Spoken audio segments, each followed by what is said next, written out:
less than 5 minutes. I want to say something to you, Claudia. We are live. We are live now. Okay.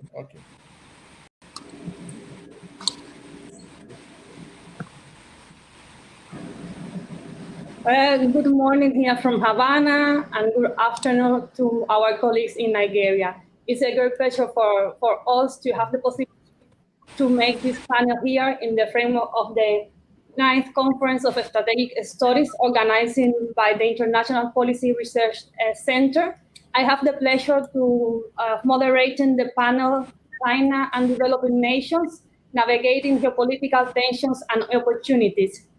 I have also the pleasure of being accompanied by leading research from the Institute of International Affairs from Nigeria and from the International Policy Research Center from Cuba. Here in Havana are the researchers and professors of CIPI, and also online we have also the presence of professors and researchers of the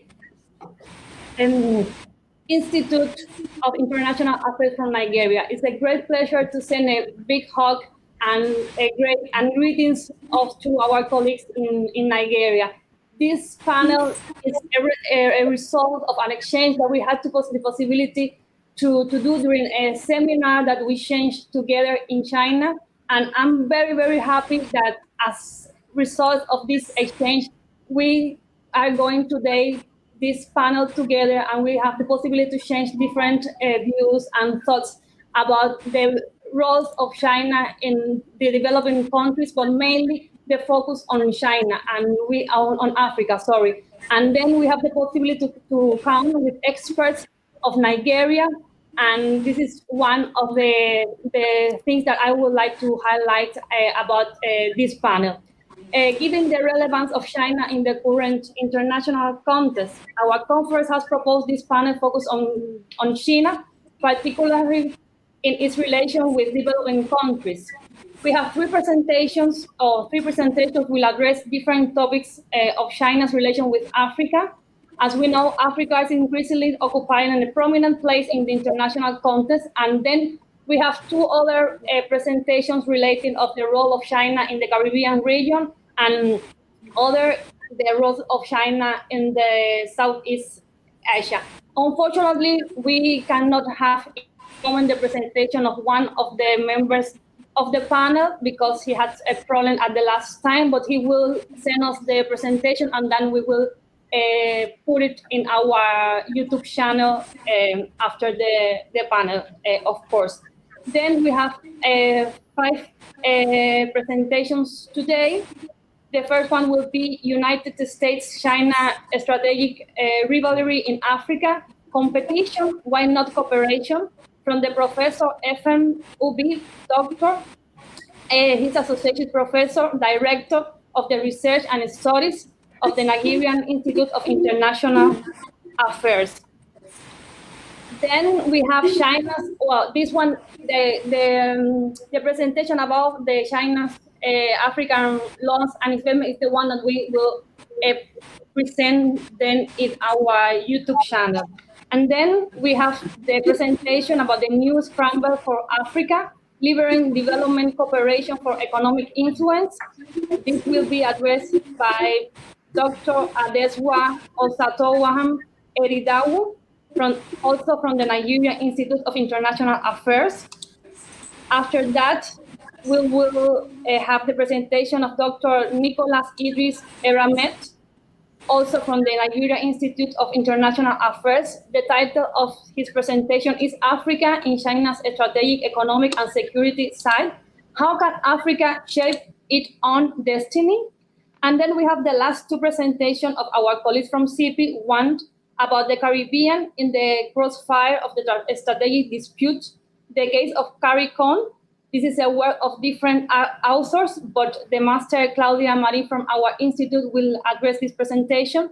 And then the last presentation of our colleague, Dr. Yoslán González, about the vision of China in the Asian +3 and the strategic competition with the West.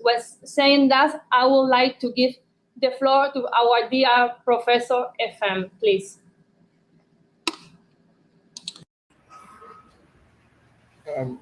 Can I share my screen? Is the third button and the button in the is the third icon in the bottom part of the Okay. we're seeing it now. Okay. Right. Thank you very much. I truly appreciate your institute for organizing this auspicious workshop and conference, which is focused on current issues in the global system.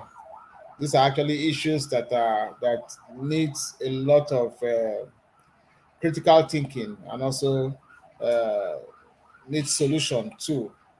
My topic is United States China strategic rivalry in Africa. Competition, why not cooperation? You know, we know that globally, especially since opening up, and after China, uh, economic growth, took precedence internationally, and with the fact that China, since the turn of the millennium, has been expanding into various spheres and various regions of the globe. But precisely, China is influence and expansion is much more felt in Africa.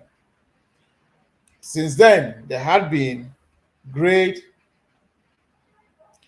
rivalry, amongst competing scholars from both countries, the U.S. and China. In fact, even the African scholars too are beginning to look at and question the rivalry within Africa. So, but this rivalry or strategic rivalry, whether it is about superpower rivalry globally or about the rivalry to control Africa, is actually not new. This has a historical precedence. Nations have risen and declined throughout history. But however, like I opine, it is important to note here that historically, great power competition and conflict have taken place outside the theaters of core concern to the great powers. But instead, these competitions has always been in secondary theater. So today, Africa, Latin America, and the Middle East are actually secondary theater for these global powers, especially for the US. So global power transformation and superpower rivalry is a constant. This is something that will never change. It is always going to remain with us. Because if you look at history, different empires have risen, they have collapsed, others have come up. The last of them, prior to the United States, was Britain. The United States after Second World War became the dominant hegemon within the global system. What we are yet to know about the global power rivalry in this present era or this epoch is that is there a certain dimension this rivalry will take? Will it lead into confrontation, which is what the scholars, policy analysts across the globe are looking at? This is predicated on the works of Robert Gilpin. When he talked about the hegemonic stability theory, that historically, for a new empire or a new hegemon or a new power to rise, there's supposed to be a conventional warfare. But what is not truly visible today is the fact that China is actually not ready for that conventional warfare. But that is also not to say that they are not also prepared for an economic warfare. Which is what we are seeing across the globe. If you look at over the last decade, there have been trade war between China and the U.S., as well as the incursions into Africa, which is actually very rich with strategic resources. But the question for me, and which I will pose here, is, what are these two powers competing for? What are they competing for? Is it to have access to strategic resources or to control government in these spheres? Even if it is to control government, for what purpose? Will this rivalry lead to a conflict in the near future? What is further intriguing about this rivalry is that it pivots on competition rather than cooperation. Now, does China's growing presence in the international system portrays a rising belligerent power that is challenging the dominant power of the West, and or does China intend to overthrow the existing international order? Well, you see, the whole idea of for instance, the last point I raised, overthrowing the existing international order is not just only the quest for China, but it's a quest for all emergent powers, and as well as the developing world. If you have noted, quite recently, there have been consistent military purchase recently in Africa, recently in Africa. And this military purchase has been pivoted on the fact that is for us in Africa, the military purchase signifies a renaissance. Now the Africans are actually asking the question, why are we so underdeveloped? Why would there be a division between the divisions within the international system? You're talking about the North and the South. The South is always underdeveloped. You're talking about the rich and the poor. They have not, and those who don't have. And so this is all the quest for this new international order, as well as what we call the global transformation that every developing world is asking for. But the politics, the challenge of the West here is that, for instance, Rand report in 2023 noted that during the Obama years, Donald Trump years, and presently Joe Biden, so the United States made country rise of China to a larger extent, checking Russia revanchism in Europe, its core priorities of its national security strategy. In fact, this has preoccupied the West and the United States and Europe for a very long time. Aside the Middle East and Latin America, like I've said, the core area of competition for influence between the superpowers is Africa. China's growing presence in Africa is affecting the West, especially the US, irrespective of the enormous significant economic and political influence in Africa. Now, you see, the West actually controlled Africa. In the 1970s, there was another division of Africa away from the 1885 Berlin Conference, where they sat down and asked the former colonialists to control Africa. The Americans allocated to themselves the Middle East, to control the Middle East, as well as allow Japan to consistently control Asia. But that is actually failing because the emergent powers, the new superpower, the new powers are actually rising to question the existing status quo. Now, it is important to decipher here that the U.S. relationship with Africa is different from the way China relates with Africa. This is something that is undisputable. While China relates with nearly all the 54 countries in Africa, the U.S. only relates more with its core partners in Africa.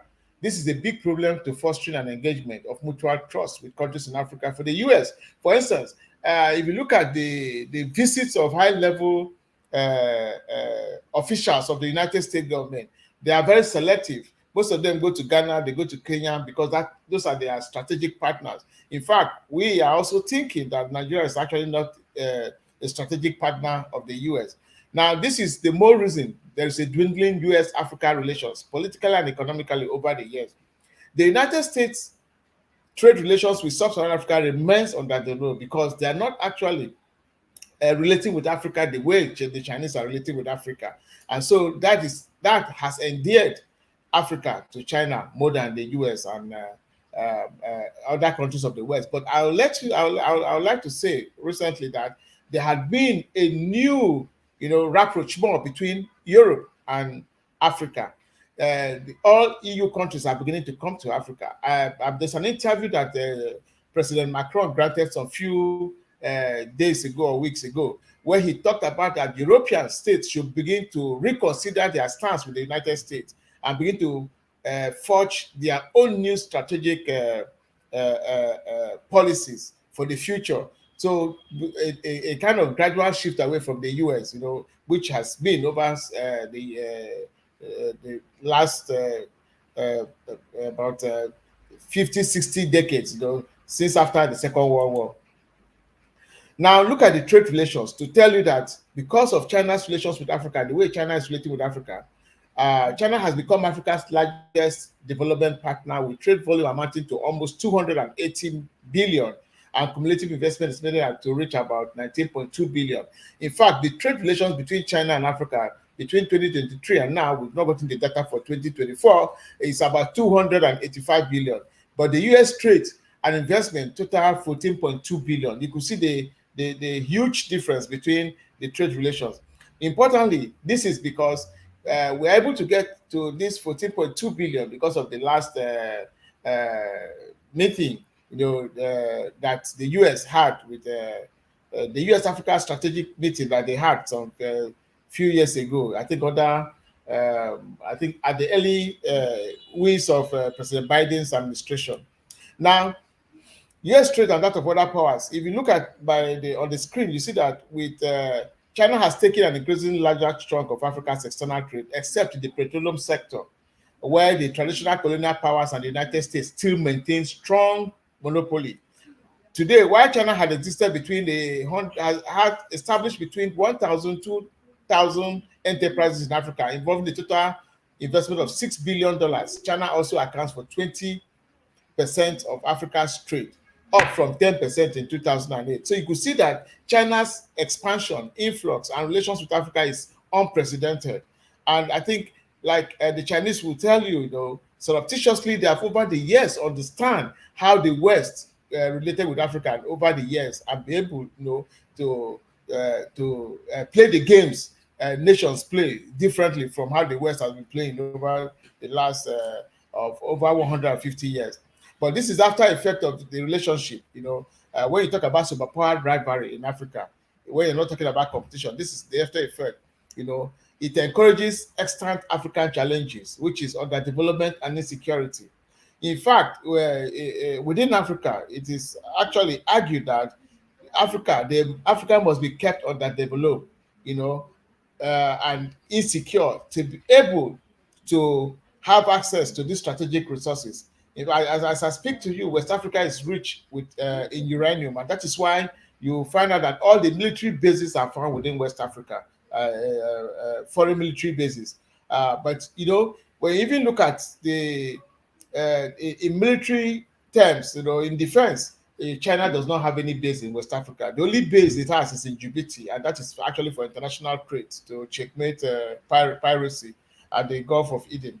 Insecurity. The argument is that you have to keep a place in security to be able to have access to strategic resources and keep laundering these resources, and all that. So now, if you look at this analysis, you find out that the whole idea of superpower rivalry is actually not for the interest of the sphere or the regions where the superpowers are fighting over, but for their own selfish interests, as we will see.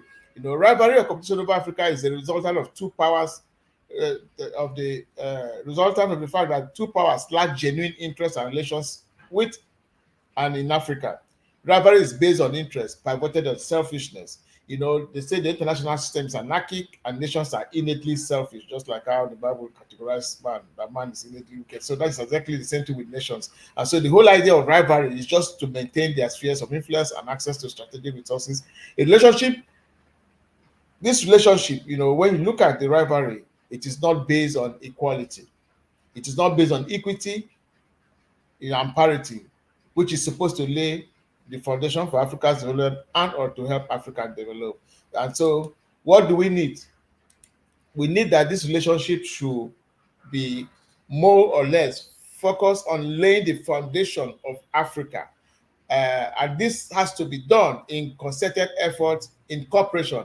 Instead of the US and China fighting over the hegemony, or actually fighting over the control of Africa.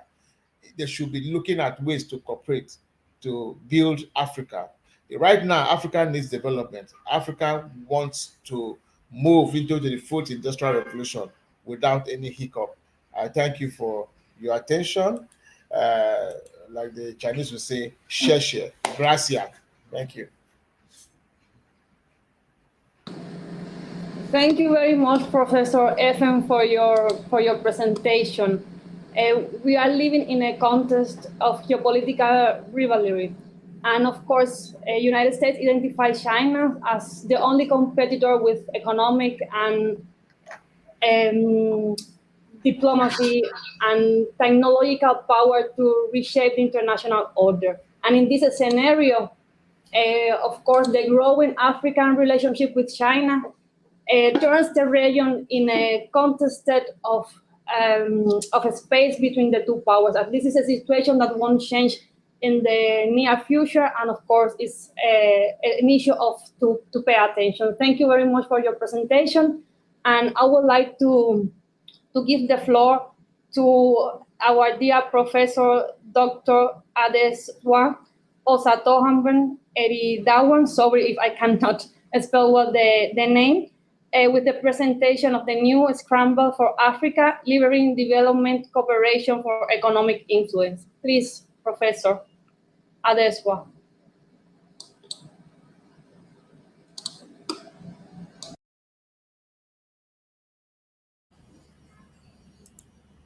Thank you for having me. Good morning once again. I'm trying to find where, yeah, I found it. I can share my screen.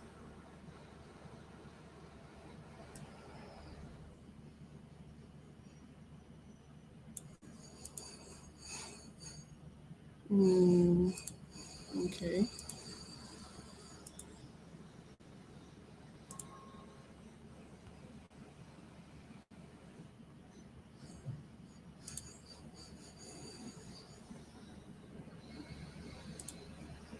Thank you for having me again. I say, so I'm talking about China's role in the new Scramble for Africa. I hope I'm audible and my screen is shared.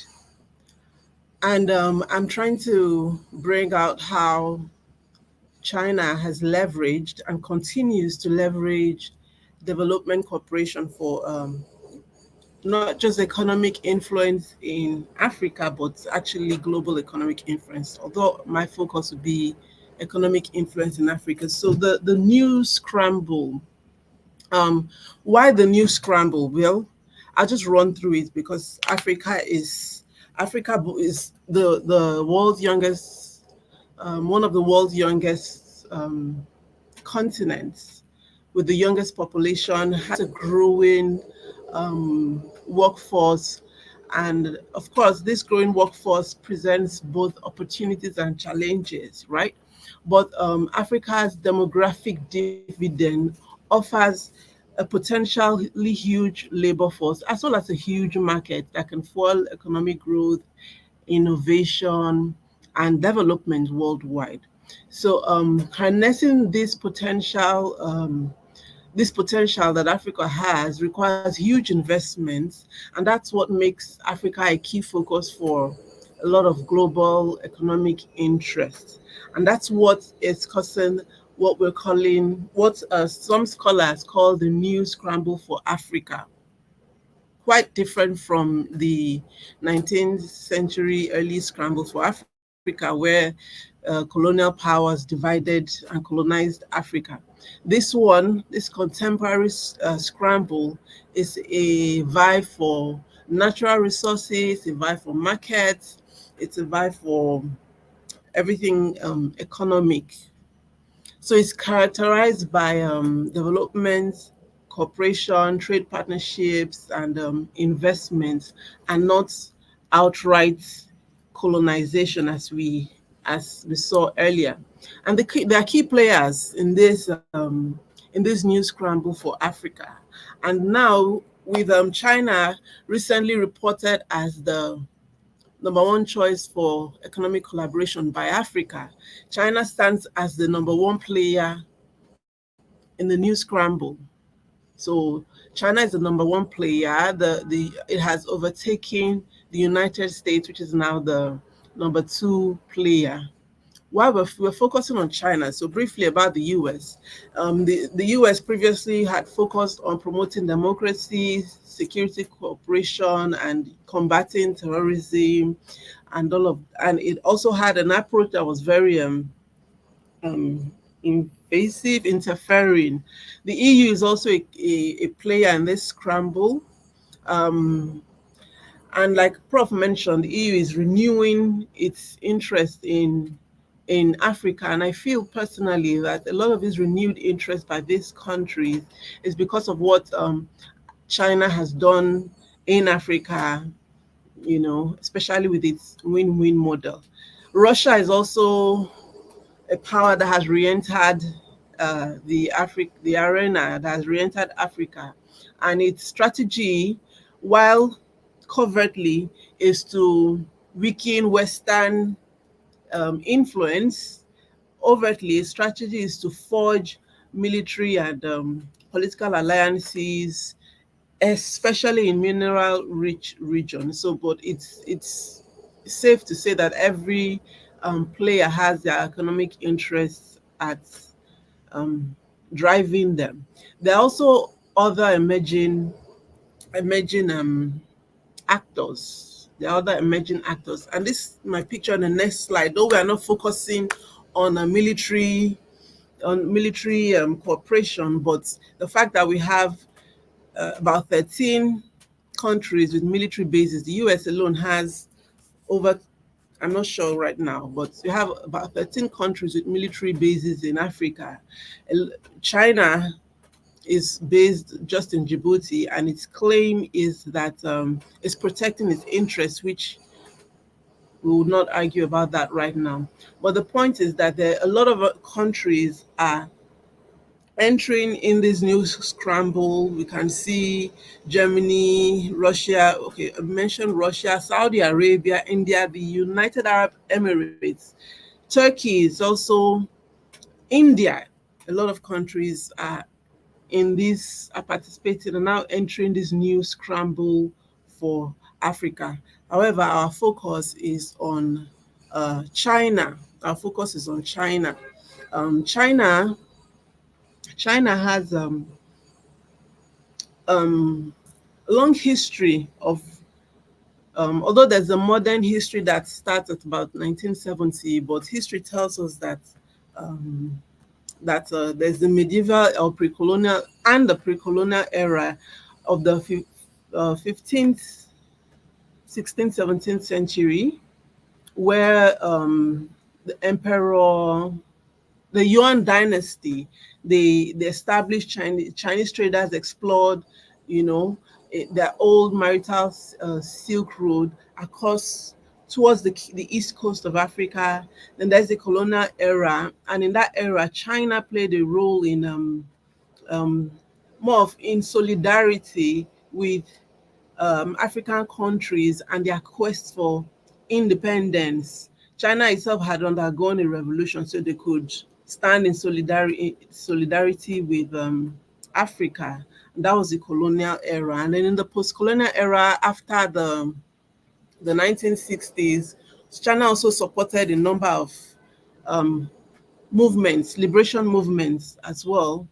And some countries that shared socialist principles with some nations in Africa.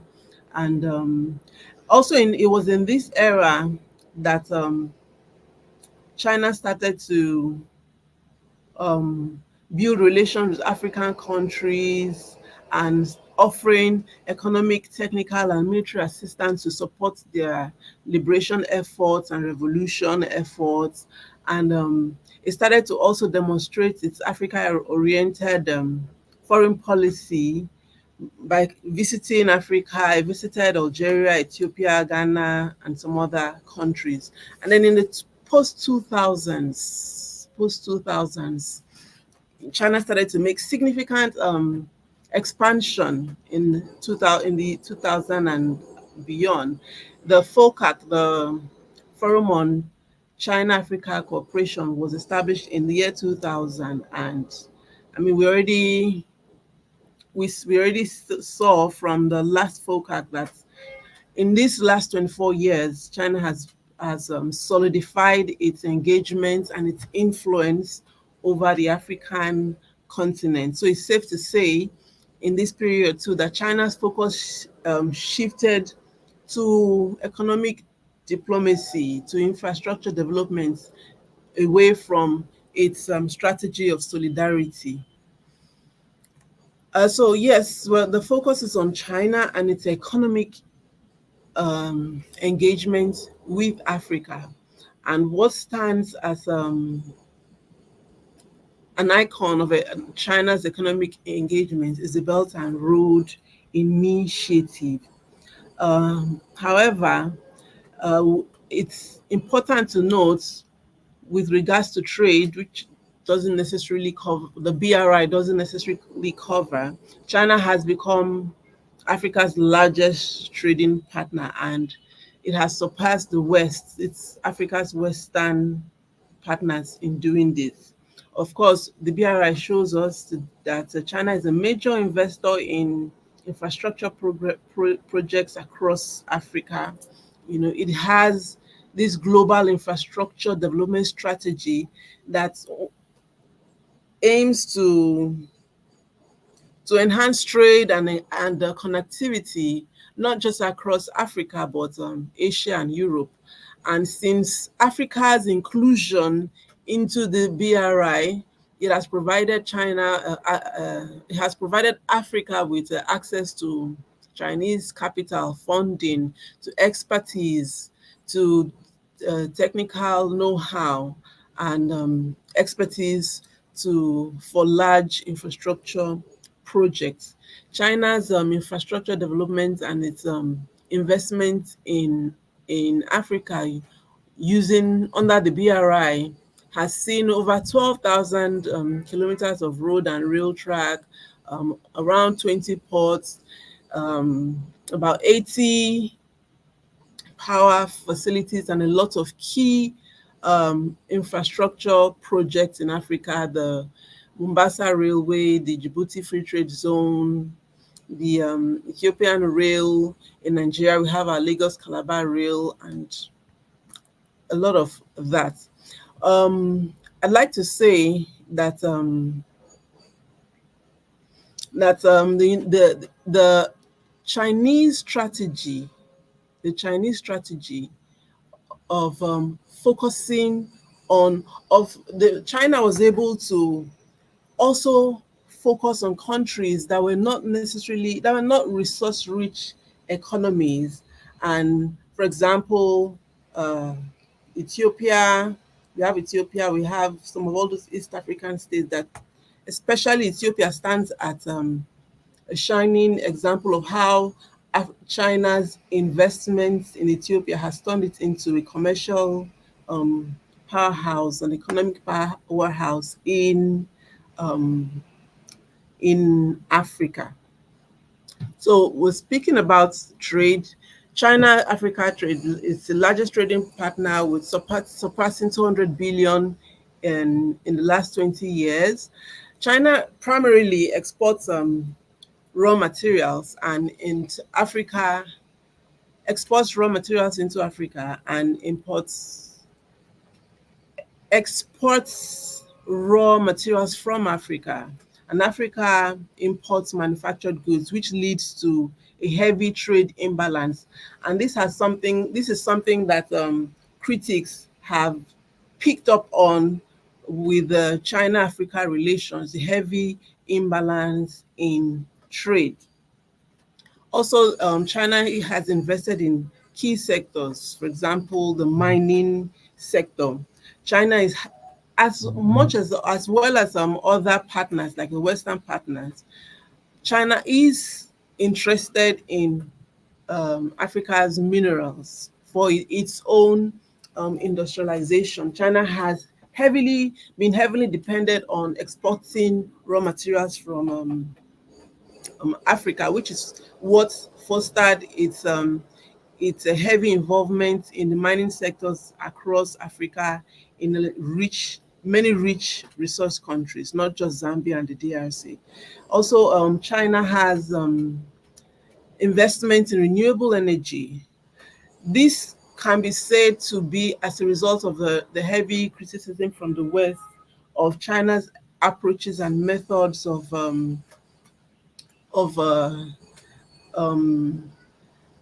its industrialization drive and its contribution to climate change.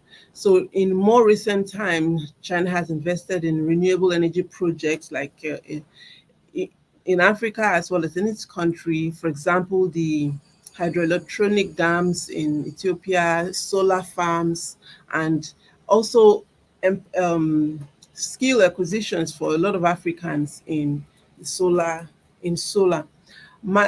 China is also a key sector for China is the manufacturing, and China has established special economic zones in Ethiopia, in Egypt, in Nigeria, and this continues to stimulate local manufacturing and exports in these countries.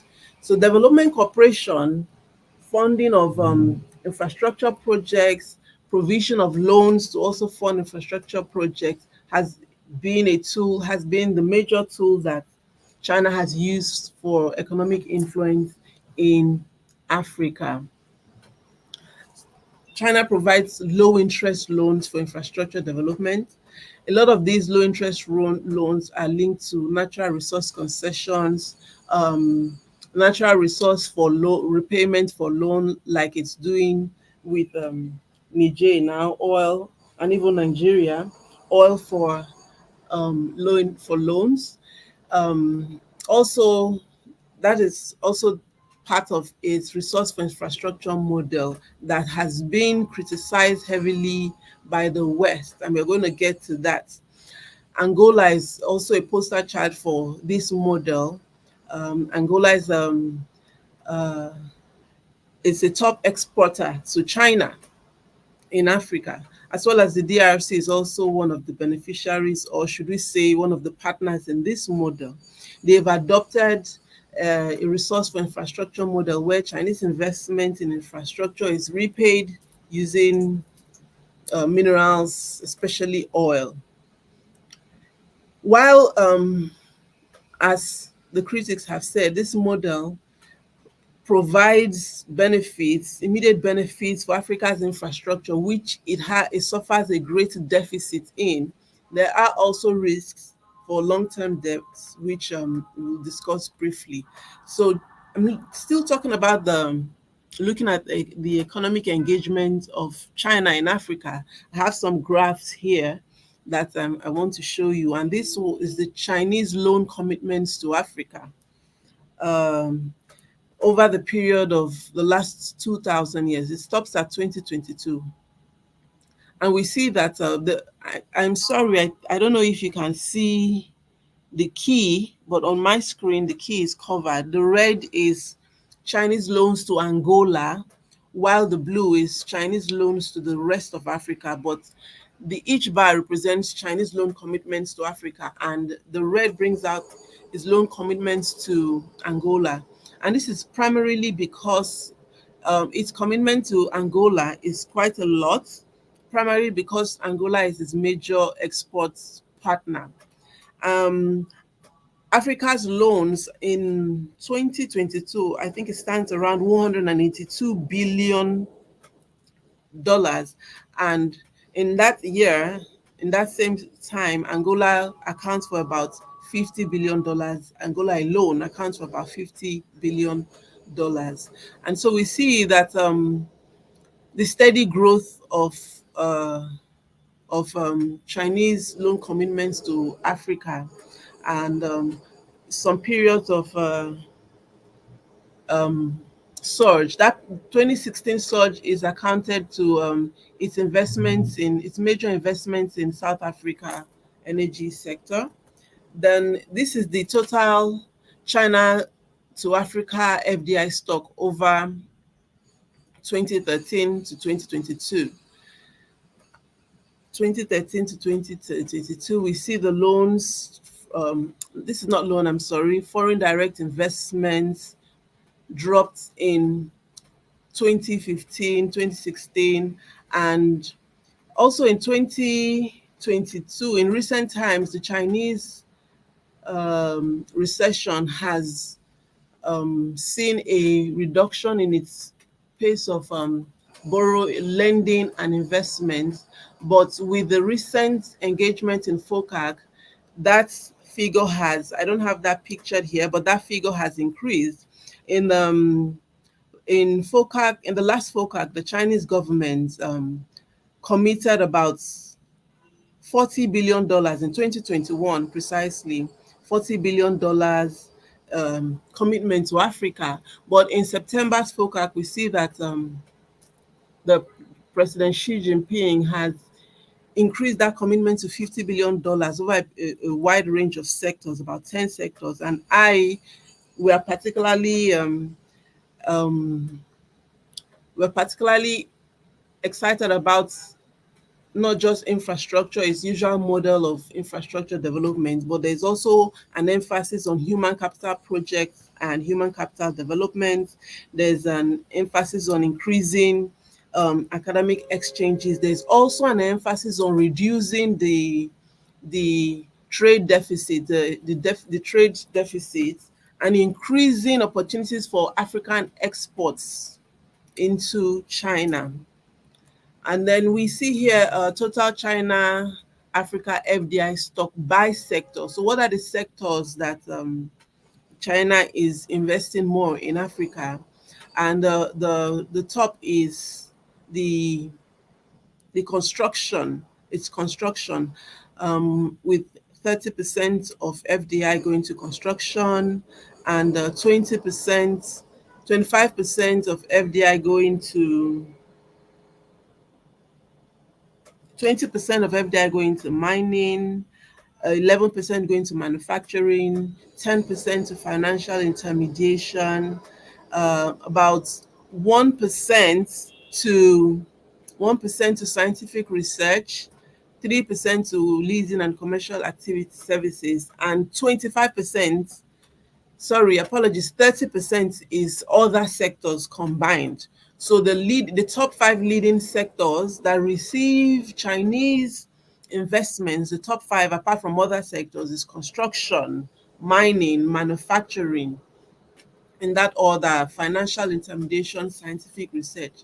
And so, which is why I said that it's exciting to see that the commitment of the President Xi Jinping is increasing towards human capital development and skill acquisition for Africans, because here we see that it's a meager 1% in this chart.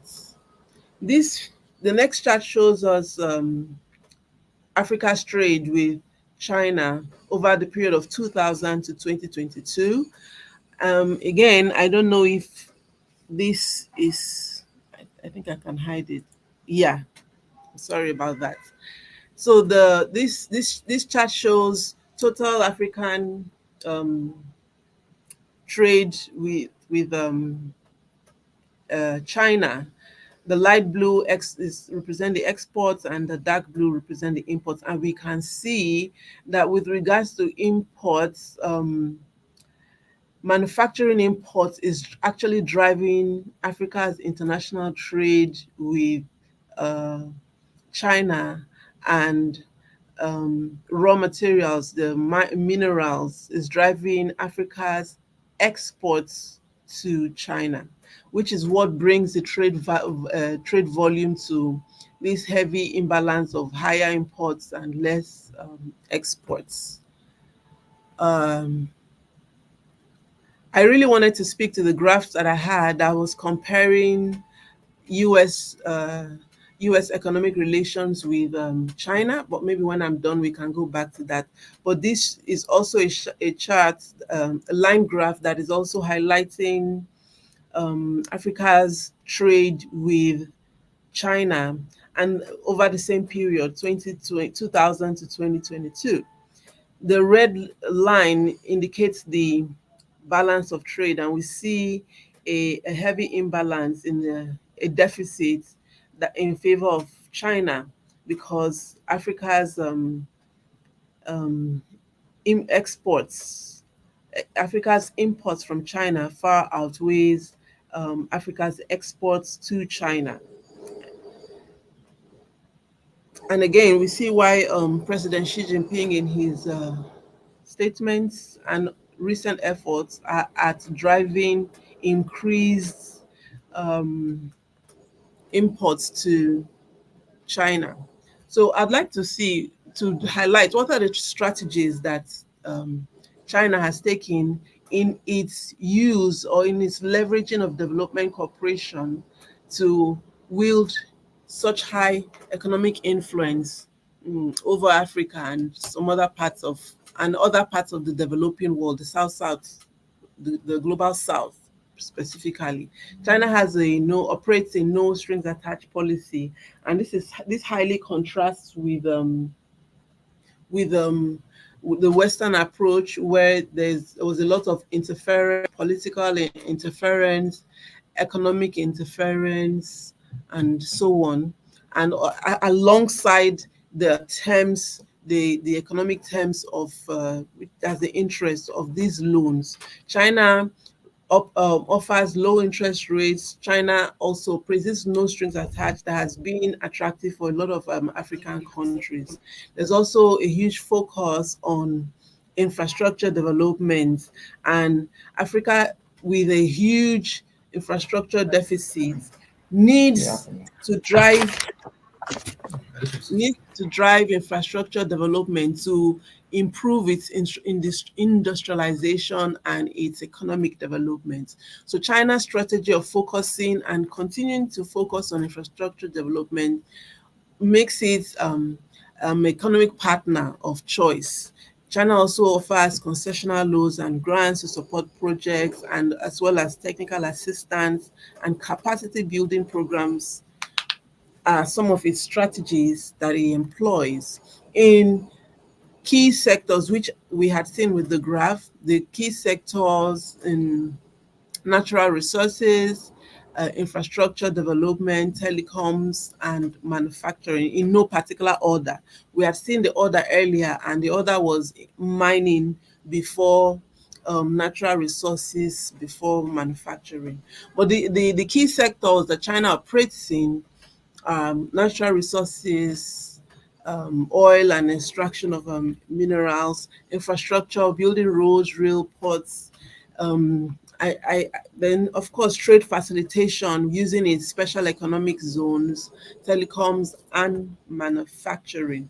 Now there are challenges. There have been criticisms based on these challenges, and the number one of them is the debt trap diplomacy allegations that the West are saying, accusing China of employing, that China employs more of a debt trap diplomacy and not necessarily an economic diplomacy or a development cooperation strategy, because a lot of the loans and infrastructure projects come with claims that come with terms that are, hidden. So, for example, the build, operate, and transfer. There have been allegations that is not necessarily clear. There's also, while these are not just allegations, these are terms that African leaders need to pay attention to. Also, the African leaders need to pay attention to resource exploitation and China's focus on extractive industry, and the concerns that come with these activities, concerns for the environment. There's also the concern or the challenge of lack of local job creation, because with each project in Africa, state-owned industries also come with an influx of Chinese workers for construction projects and all other projects that are being undertaken in Africa. And truly, this to some extent limits job opportunities for for local populations. It also limits the skill acquisition for labor force, because with more local labor involved in this project comes the opportunities for human capital development, for this local labor to be educated, and the marginal productivity of labor to improve. However, there's the there's the there's the challenge of an influx of Chinese workers taking the place of local uh, labor. There's also the challenge of debt dependency. With the high level of fiscal indiscipline among a lot of African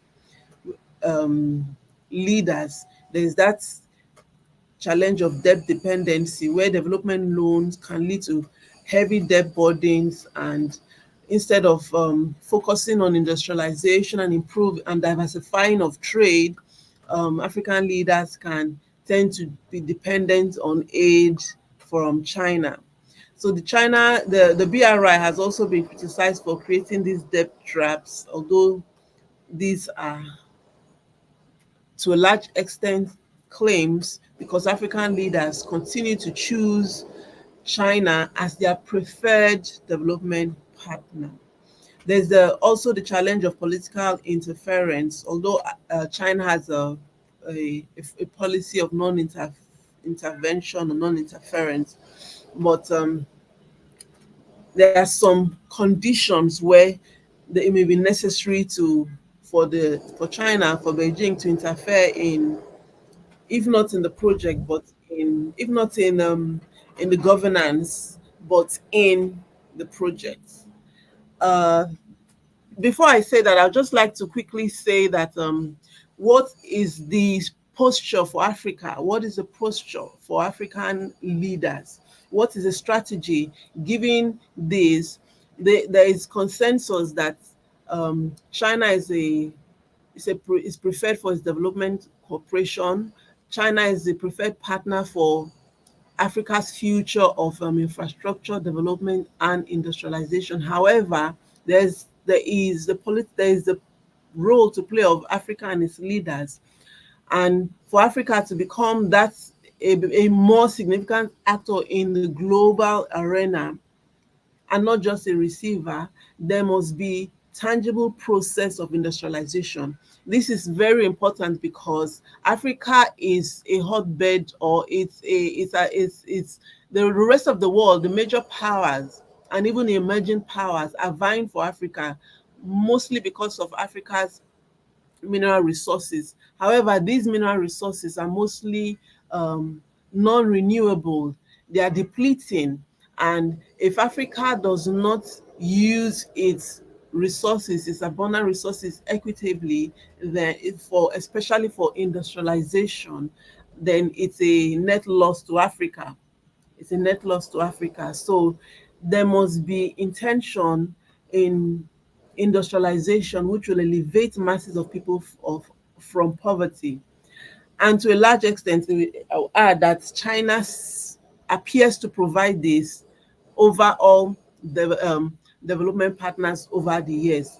But the onus is on African leaders to come up with their own terms in this partnership, to receive this partnership in their own terms, in a way that amplifies Africa's own economic interests, in a manner that also resists any detrimental foreign interference, any possible future detrimental foreign interference, and also preserves its own independence, preserves Africa's dignity, and also preserves its sovereignty. African states should work towards ending financial dependency on the West or on any international players. It's also important for Africa's independent military capabilities to be increased. Thank you.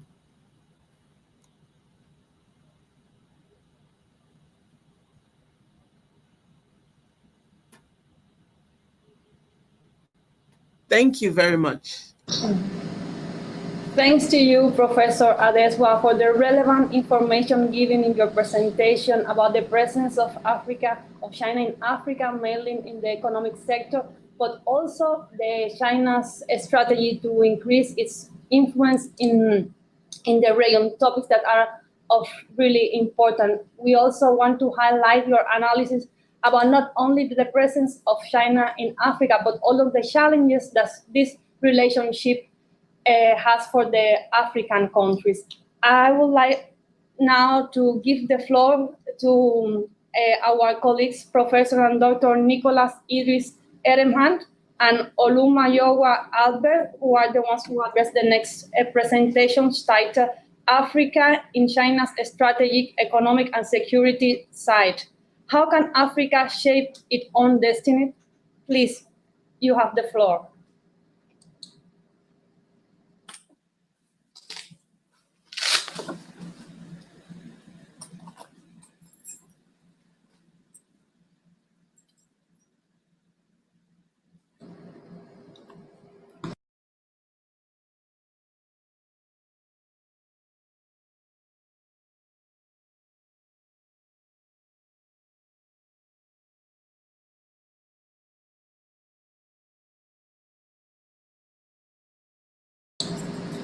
Sorry, we cannot hear you. Could you unmute your microphone? Okay, hello, good morning, everybody. This is Maiwa Albert. I'll be taking our presentation on behalf of myself and Dr. Nicholas Idris ERAMEH. I'll be sharing my screen now.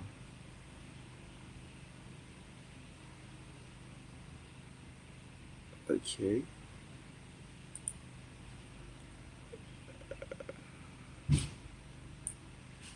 I'm trying to share the screen, but I don't know, my slides are not coming up. I think it's a challenge with, let me try a little. Sorry. You shared it just now. Okay, let me try again.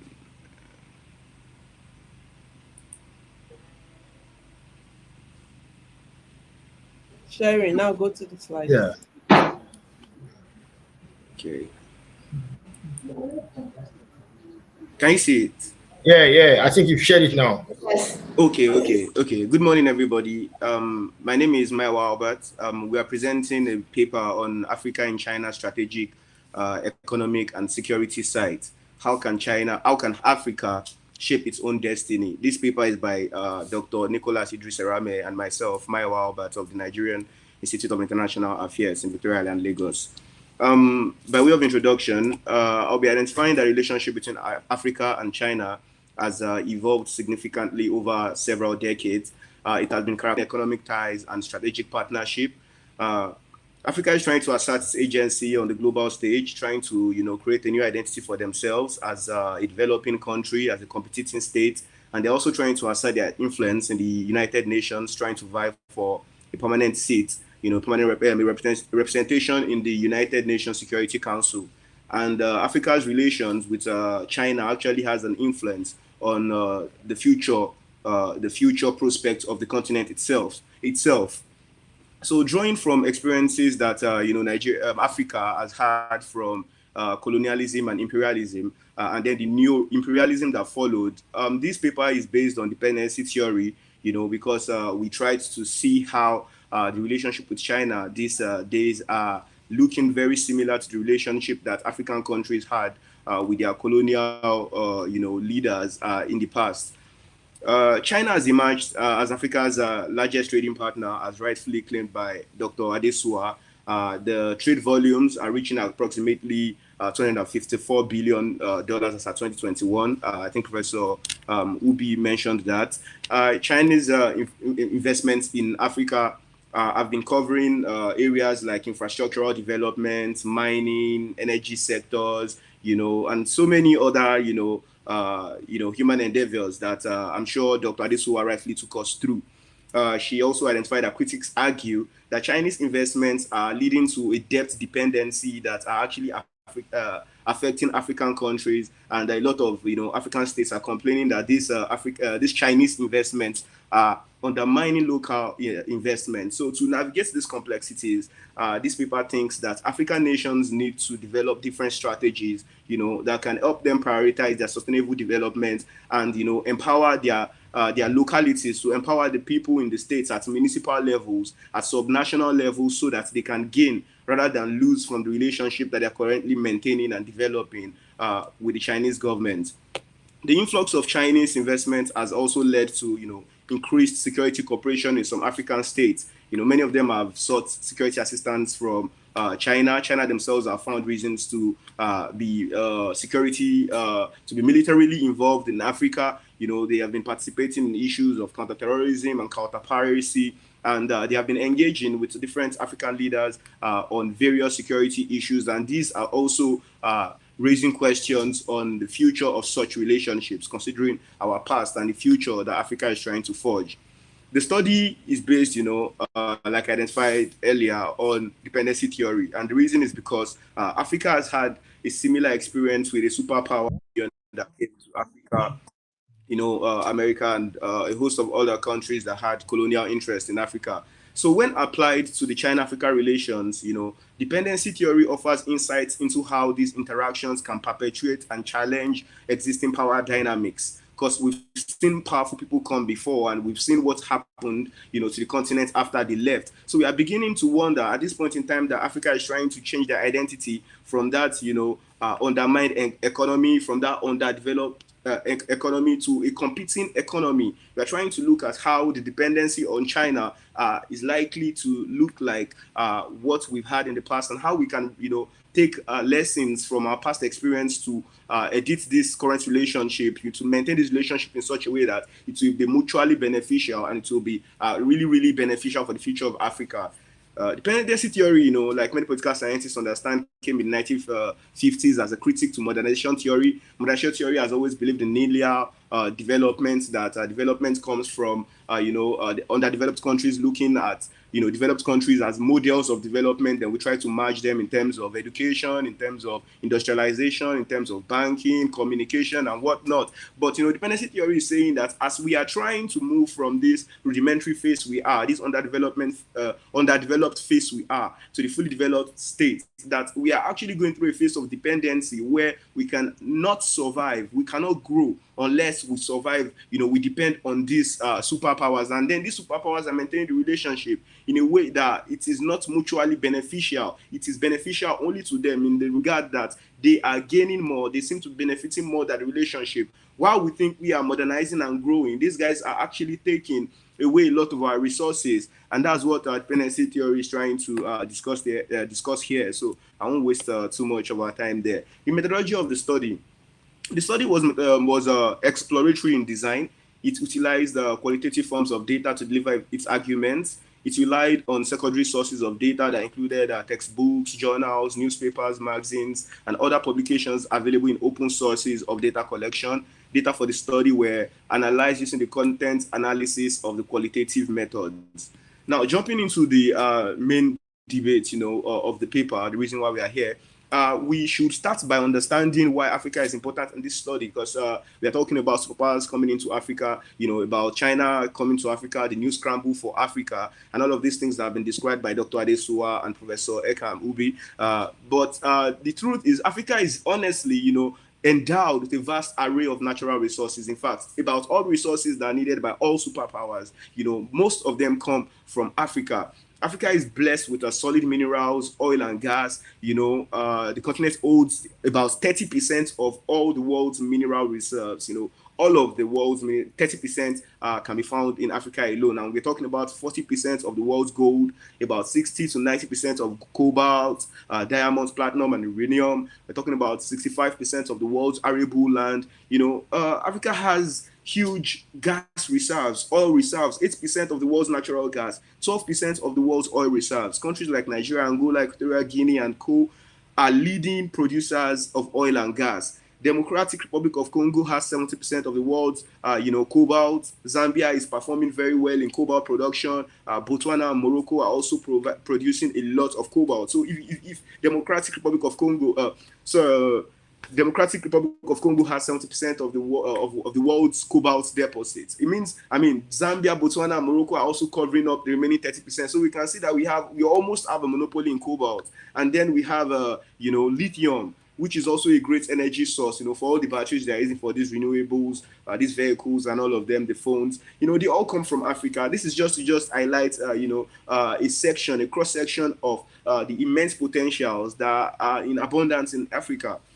But despite the abundance of natural resources in Africa, we should expect that a continent so blessed would be so rich. But the problem is that the continent faces several challenges in managing and benefiting from the blessings. Some of the major problems that have served as encumbrances to African development have included bad governance and violent conflict. Between 2010 and 2024, Africa faced a multitude of security challenges that evolved in complexity and intensity. These issues ranged from violent extremism and armed conflict to political instability and humanitarian challenges, impacting the continent's stability and development. So, all of these challenges are not giving the African states the opportunity to actually focus on development. They are too focused on, nation building, intercommunal strife, insurgency, different forms of internal instability, and they are not able to, muster up all their resources, for development.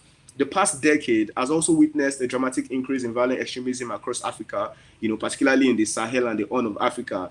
The Sahel also makes up West Africa, so we can say West Africa and the Sahel, and then the Horn of Africa.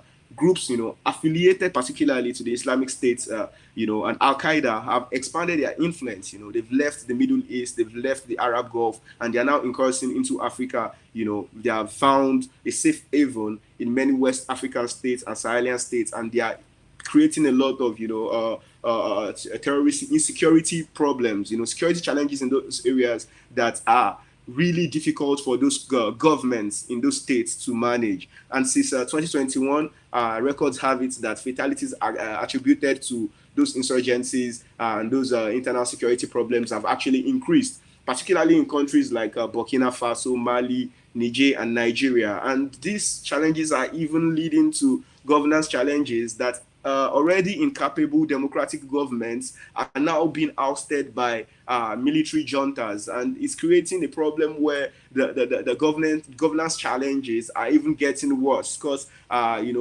political scientists believe that democracy is the best form of government, and a democracy that is not working is actually better than the best autocracy. And we have these states trying to plunge into what they think is the best autocracy because they think democracy has failed them. This is a challenge in Africa as we speak.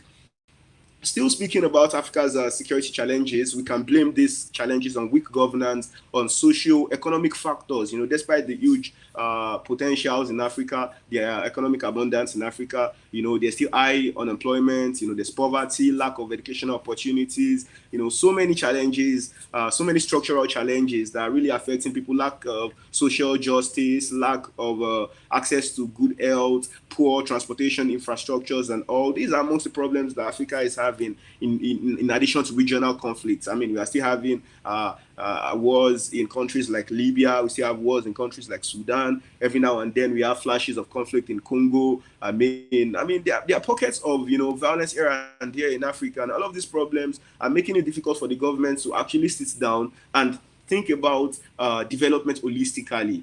So we are looking at the Belt and Road Initiative in Africa now, because this is the backdrop on which the Chinese people are relating with Africa. This is the Africa that they met on ground, the Africa that is rich and blessed in a lot of natural resources, a lot of natural wealth, abundance of, potentials, but it's still poor. It's still struggling to develop. It's still battling insecurity, terrorism, transnational crime, security threats, climate change challenges. This is the backdrop on which China has related with Nigeria for as long as we know it, but to cut it short, from about 2000 to now. The temporal scope of this work actually is between 2010 and 2024. So looking at the Belt and Road Initiative, it came through in 2019. It was introduced by President Xi Jinping. He gave a speech in Kazakhstan, and then he developed this idea of the Belt and Road Initiative, where he had an ambition to connect Asia to Europe and Africa, and then to other parts of the world, basically at the Americas, through land and the sea. So the Belt and Road Initiative encompasses two primary components: the Silk Road Economic Belt and the 21st Century Maritime Silk Road. The Silk Road Economic Belt, speaks about the overland trade. Those are the roads and the railway connections which China is hoping to leverage on from Asia to Europe and then into Africa. And then the Maritime Silk Road speaks about the maritime trade routes, talking about from the Southeast China Sea, all through the Indian Ocean, all to the Arab Gulf, and then all the way into the Atlantic Ocean, into Africa and all of that. So the Belt and Road Initiative talks about how China sees the world as, a single system that can be developed in a way they can have a shared prosperity. So still moving on Belt and Road Initiative in Africa, the Chinese government is interested in infrastructural development. Under that agenda, they are hoping to build a lot of roads to assist a lot of countries to construct railway networks, deep sea ports, airports, to improve transportation connectivity, and connectivity, of course, to the world, because transportation and connectivity opens up business and economic prosperity. So they're thinking also about economic integration, promoting trade and investment between China and the partner countries along the routes of the Belt and Road Initiative. Well, there's space for cultural exchange. The Chinese government is interested in sending, experts and, scholars to Africa to understand African studies and our cultures, our anthropologies, our ethnographies, and all of these things. And they're also welcoming a lot of African scholars, to come to China, to come and experience the culture, to come and have some academic experience, to come and learn some skills, to experience the culture, come for tourism, so we can have more cooperation, more understanding between our peoples. And for the longest time, their cultural exchanges have worked, because one of the entry points of China into Africa were Chinese movies. Even before we started seeing the trade flows, Jet Li and Jackie Chan were very big people in Africa. So when the trade started, we loved them and we welcomed them. Financial cooperation is a big part of Belt and Road Initiative.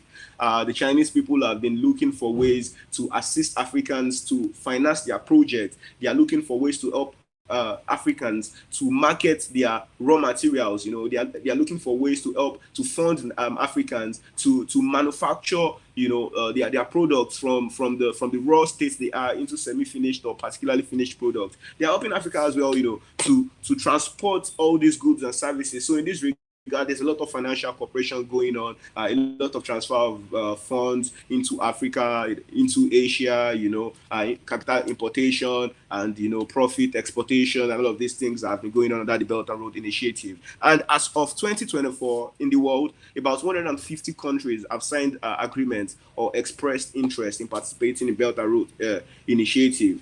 And the key sectors countries are trying to key into are transportation, energy, and telecommunications. And African countries are not different. Too many African countries are, currently engaged with China in one way or the other now, trying to leverage on their technological abundance and all of that. So if you look at the screen right now, you see the map of the world showing the Belt and Road network as it is. It shows the network through the land from Asia into the Middle East, into Asia, heads all the way in Spain, Portugal, and then you can see the Silk Road comes way through Southeast China Sea to the Indian Ocean, all the way through also the Arab Gulf, then down into the Gulf of Aden, and then into the Indian Ocean. It's a very nice and generous, foreign policy, I must say, that the Chinese government have for the world, because they're actually very generous in their foreign policy.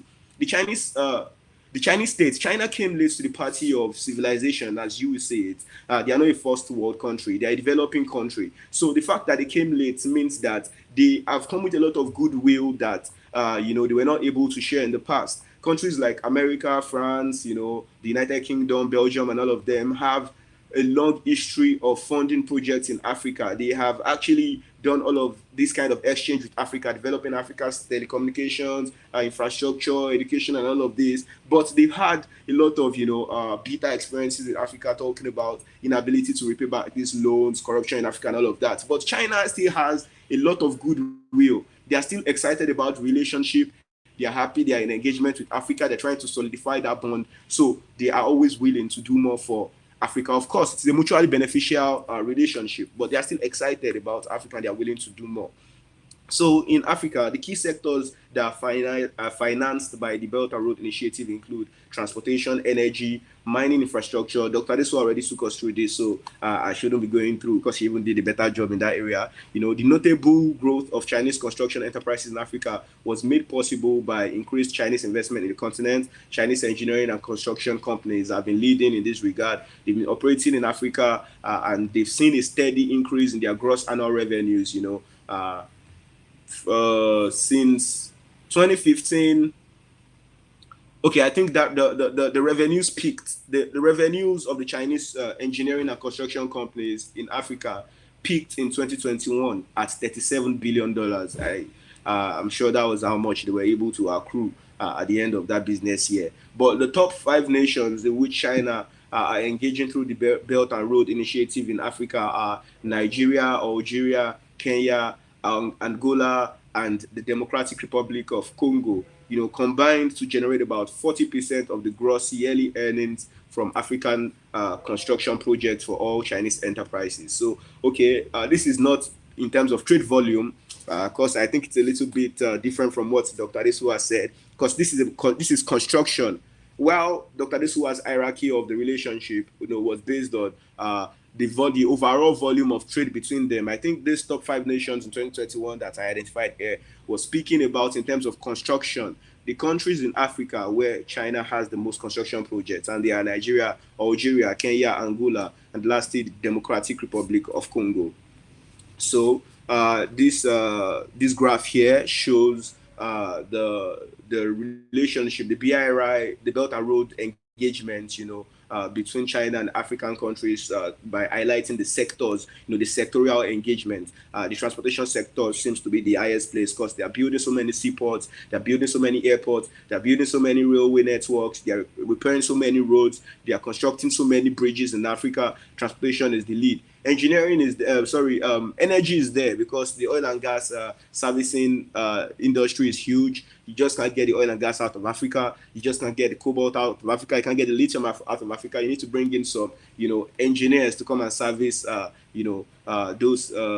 those minerals. And I think energy is a sector that the Chinese government are engaging Africa in terms of the Belt and Road Initiative.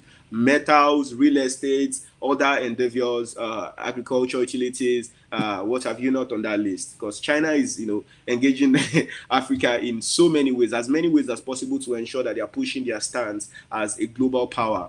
Looking at considering China's economic relation in Africa, from $11.67 billion in 2000 to a peak of $257.67 billion in total commerce in 2022. Trade between Africa and China has increased dramatically. Yeah, we have identified that times over. That China is growing its footprint in Africa and they are expanding their trade in Africa.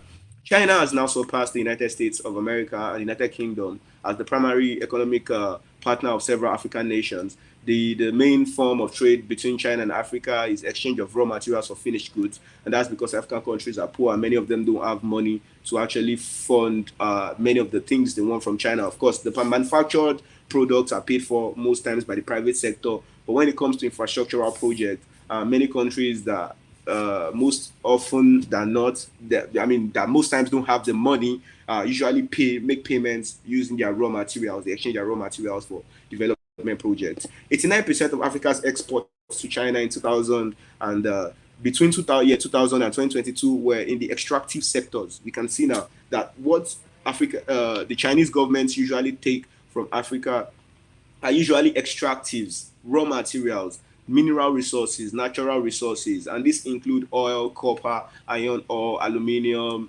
and a lot of all these other things we've spoken about. I mean, diamond is still there, silver is still there, gold, uranium. I mean, why not? Because Africa is where all the abundance is, and that accounts for about 94% of all imports from. Conversely, we Africans import manufactured products, from China, including fabrics, telecommunication equipment, vehicles, and a lot of things, because we are underdeveloped. Africa is underdeveloped. Our level of industrialization is very low, and our manufacturing sectors are really struggling. So we usually rely on China because they have a lot of cheap products and they have technical expertise to produce virtually anything we want. It's like if we have a choice to either buy in China or not to buy in China, but China usually has the product, So it's a matter of choice whether you want to buy from China or you want to buy from other parts of the world.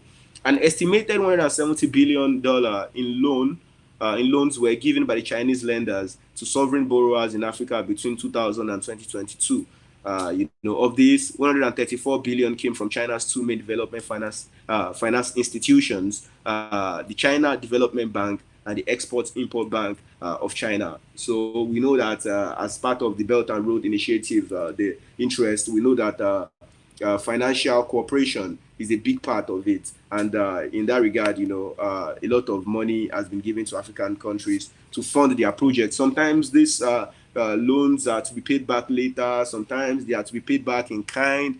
Sometimes they come up with other currency swap agreements and all of this, agreements for repayment of loans. But there are different agreements they have on how those loans are repaid. And that is on the economic side of this work, because this work actually has two parts, the economic part and the security part. So speaking about the Chinese security relations in Africa, still looking at the Belt and Road Initiative in perspective, China's military footprint in Africa has expanded along, its economic ambitions. As they are getting more interested in Africa, they are seeing more reasons to protect their interest in Africa. And really, the threat is not from African states themselves, but from the internal security problems in Africa. For instance, Africa's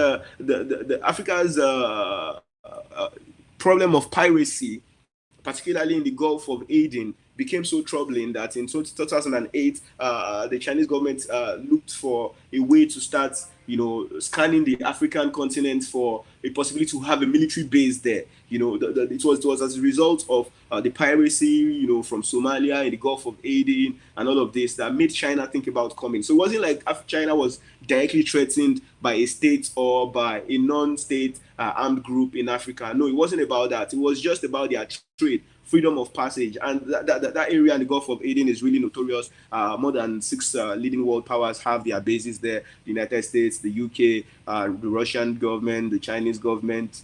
Some other European powers also maintain bases there. So it's just to protect themselves. And when you look around all of Africa again, you realize that the Chinese government don't have any other base anywhere else, but in the Gulf of Aden. It is surprising that as much as they speak about strategic competition, geopolitical struggles, and all of this expansionism and new scramble for Africa, even the Western powers have more bases in Africa than China. Looking at America maintains more than 10 bases. Dr. Adesuwa showed us a graph that showed so many bases. The European Union have more bases in Africa than China. China has only one base, just that naval base in Djibouti, where everybody else has their base. So it's not like China is really expanding so much militarily in Africa that we need to be concerned. More than 30,000 Chinese citizens, had to be evacuated from Libya in 2011, and this was as a result of the war that broke out between, the civil war that broke out in Libya between Muammar Gaddafi and, the rebel groups who wanted a new government, that wanted a democratic government. They were tired of the autocratic system that was run by Muammar Gaddafi. In Libya, the Chinese government had to evacuate a lot of their citizens that were stuck, in that country. And they had citizens running up to the numbers of 30,000 people. And it became a problem for them that if they had a base, in Africa, for instance, it would have been easier for them to pull out their people. So that's even sped up, besides the fact that, piracy was a problem in Africa, the need for an opportunity to escort their citizens out of troubled Africa, volatile Africa, was a problem for them. The thing is, Chinese investors keep coming to Africa regardless of the security challenges in those countries. They don't look at the civil war going on. They don't look at the insecurity going on. The Chinese are always willing, to go into those countries because they always have confidence in their government that whether diplomatically or militarily, I don't know, the confidence is always there that the Chinese government is going to get the people out of there. And we can see that, the evacuation from Libya was also a big reason why the base in Djibouti had to be open. And at the point that base was open, it was, armed with only one frigate ship and a military a few naval transport, vessels were there. But we have heard over time that that base has been visited by other naval vessels. So we cannot limit the power of that naval base to just one frigate. Over time, we've seen more vessels come in and go out, and really we can't say if they have one or two or three, or we cannot even say the capacity of the particular vessel they have there. I mean, we know that there are aircraft carriers now, and aircraft carriers are like moving cities that carry thousands of aircraft, thousands of helicopters, they carry submarines, so we don't know the power, but the fact is that they are militarily present in Djibouti, and that gives them a lot of military leverage in case the need might arise for them to show some military strength in Africa. So due to a perceived need for supporting future evacuations, like I said, and anti-piracy operations beyond the Gulf of Aden, the Gulf of Guinea was also a problem. Many countries of the world were concerned about the Gulf of Guinea. China was also one of them. China had to bring in that. So China's security relations continues. China's future African base has already been the subject of much conjecture.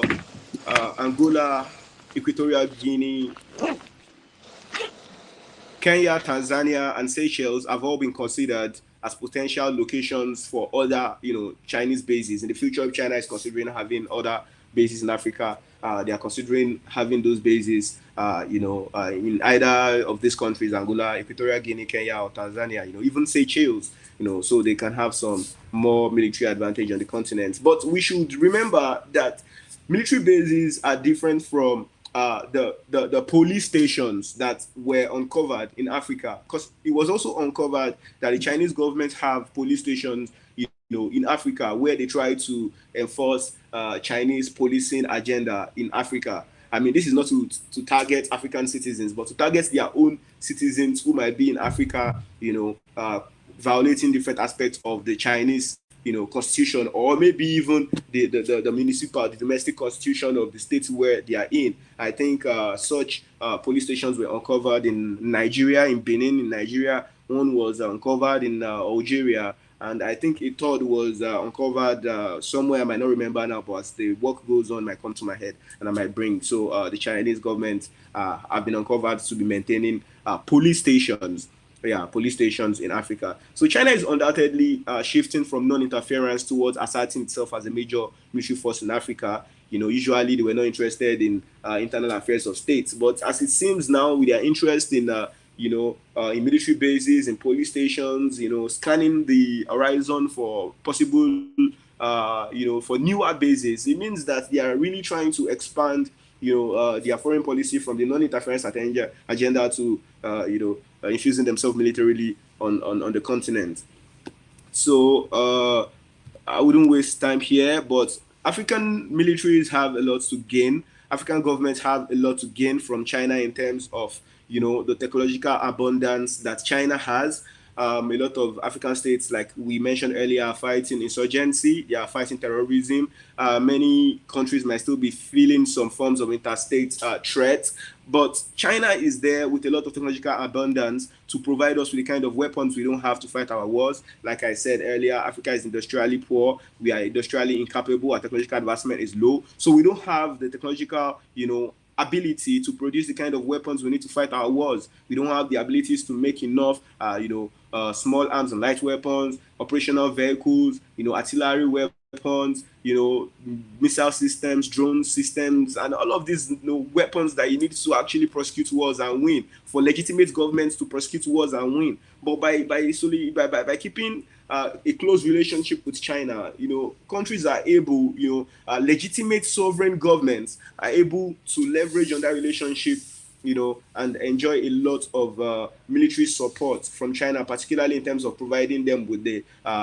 technicalities they need, from weapons to communication equipment. And communication is also a big part of, conducting warfare and winning it. The 3G networks, the 4G networks, the 5G networks, the satellite technologies that are needed, to surveil the area, to communicate, to do a lot of things, to even fly drones these days. You need networks, you need satellite networks to keep the drones in the air and all of that. And China is a great power that a lot of legitimate governments in Africa are able to leverage on and, ask for different kind of support. And they have been kind in that regard.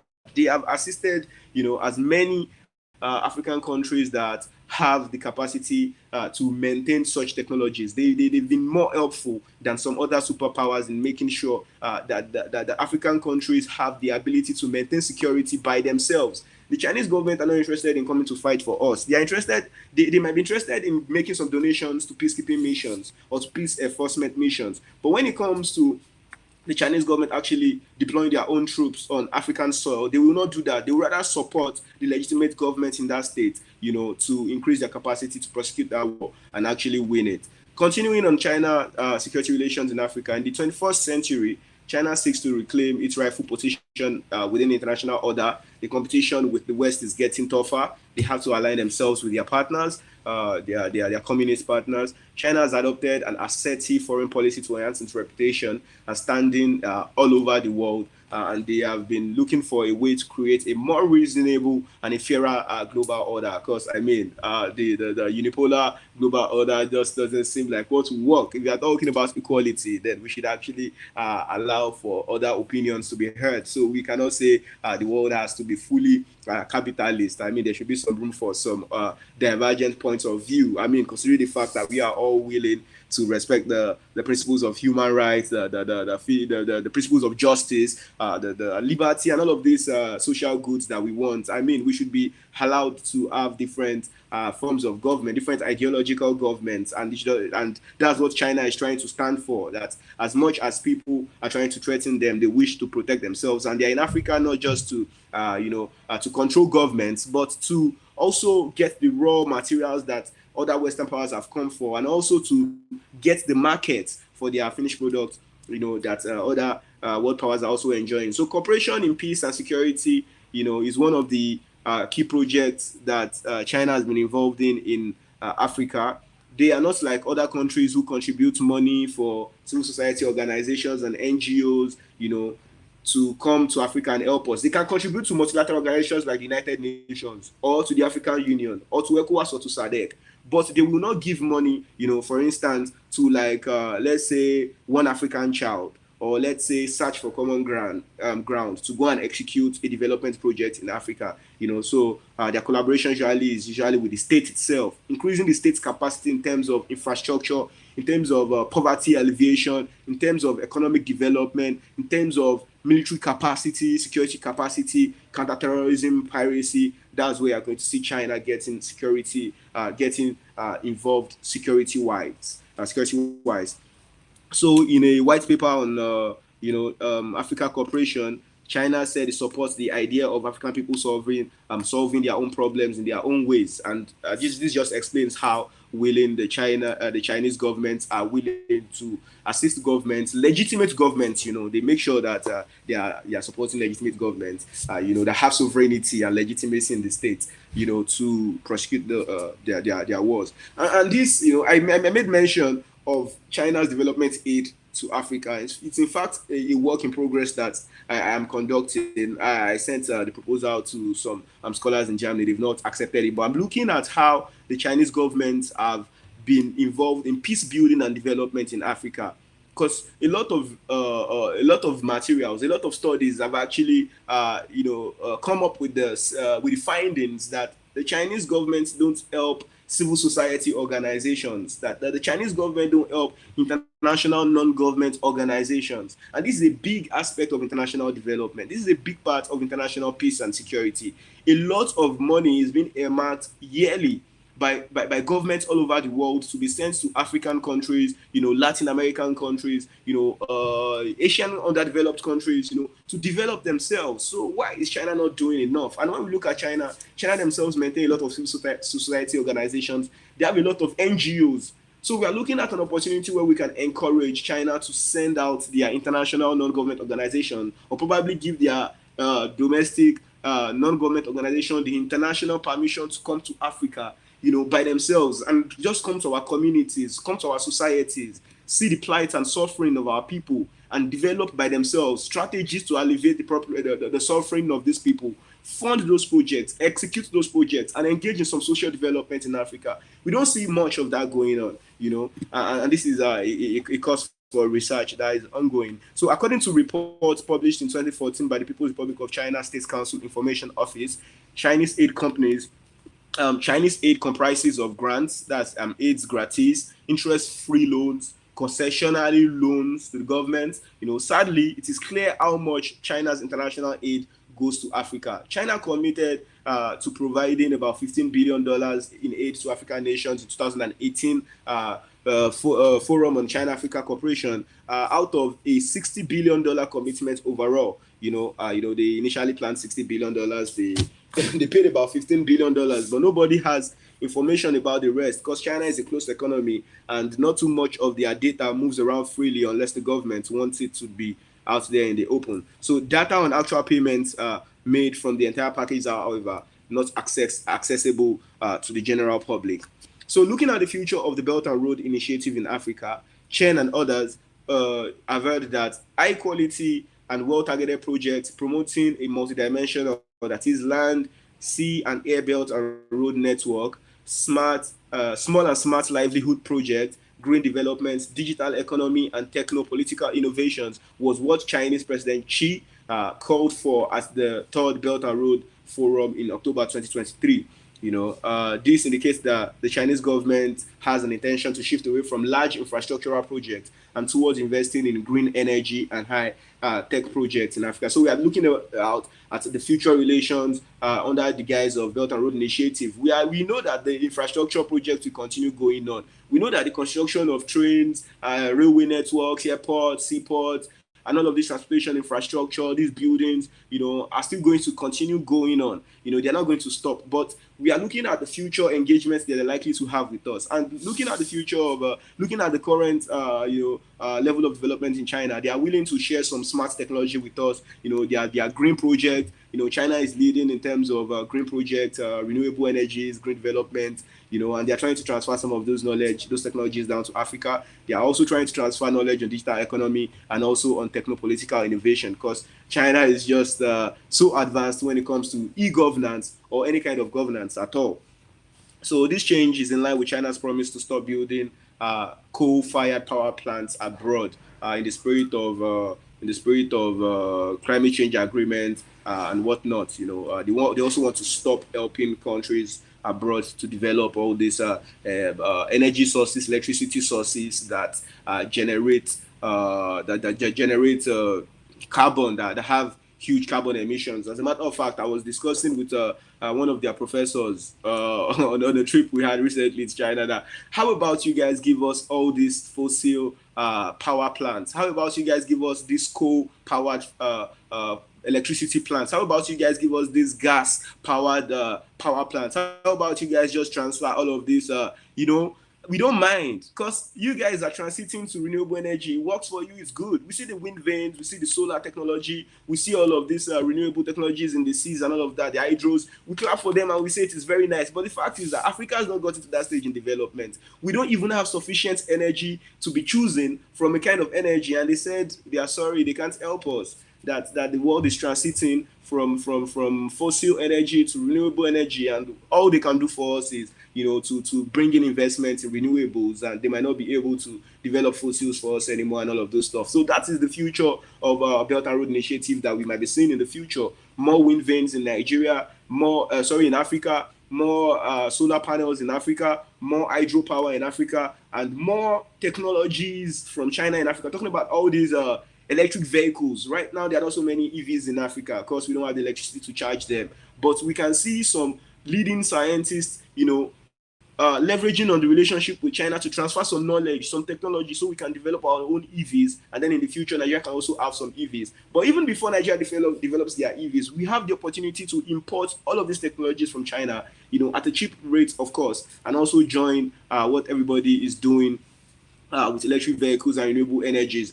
There are so many immense opportunities provided by artificial intelligence. China is a leading power when it comes to artificial intelligence for education, artificial intelligence for medicine and surgery, artificial intelligence for production, for manufacturing, artificial intelligence for security, national security, border security policing and all of that. And I think this is the future.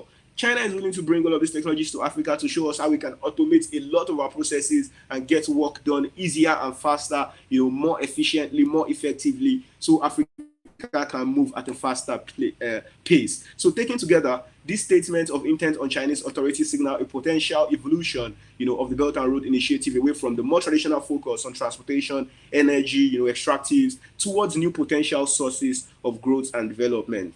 So the final discussion looks at some scholars who still continue to argue that the relationship between China and Africa reflects a growing interdependency rather than straightforward dependency. Yeah, some people argue against dependency, some people argue for dependency, some people say that there is an interdependency, a shared future, a mutually assured growth and development, while some people say it is one-sided, it's loop-sided, that they are gaining more from us. So the discussion continues, the debate goes on, but this perspective suggests that both parties can benefit from their interactions if managed correctly.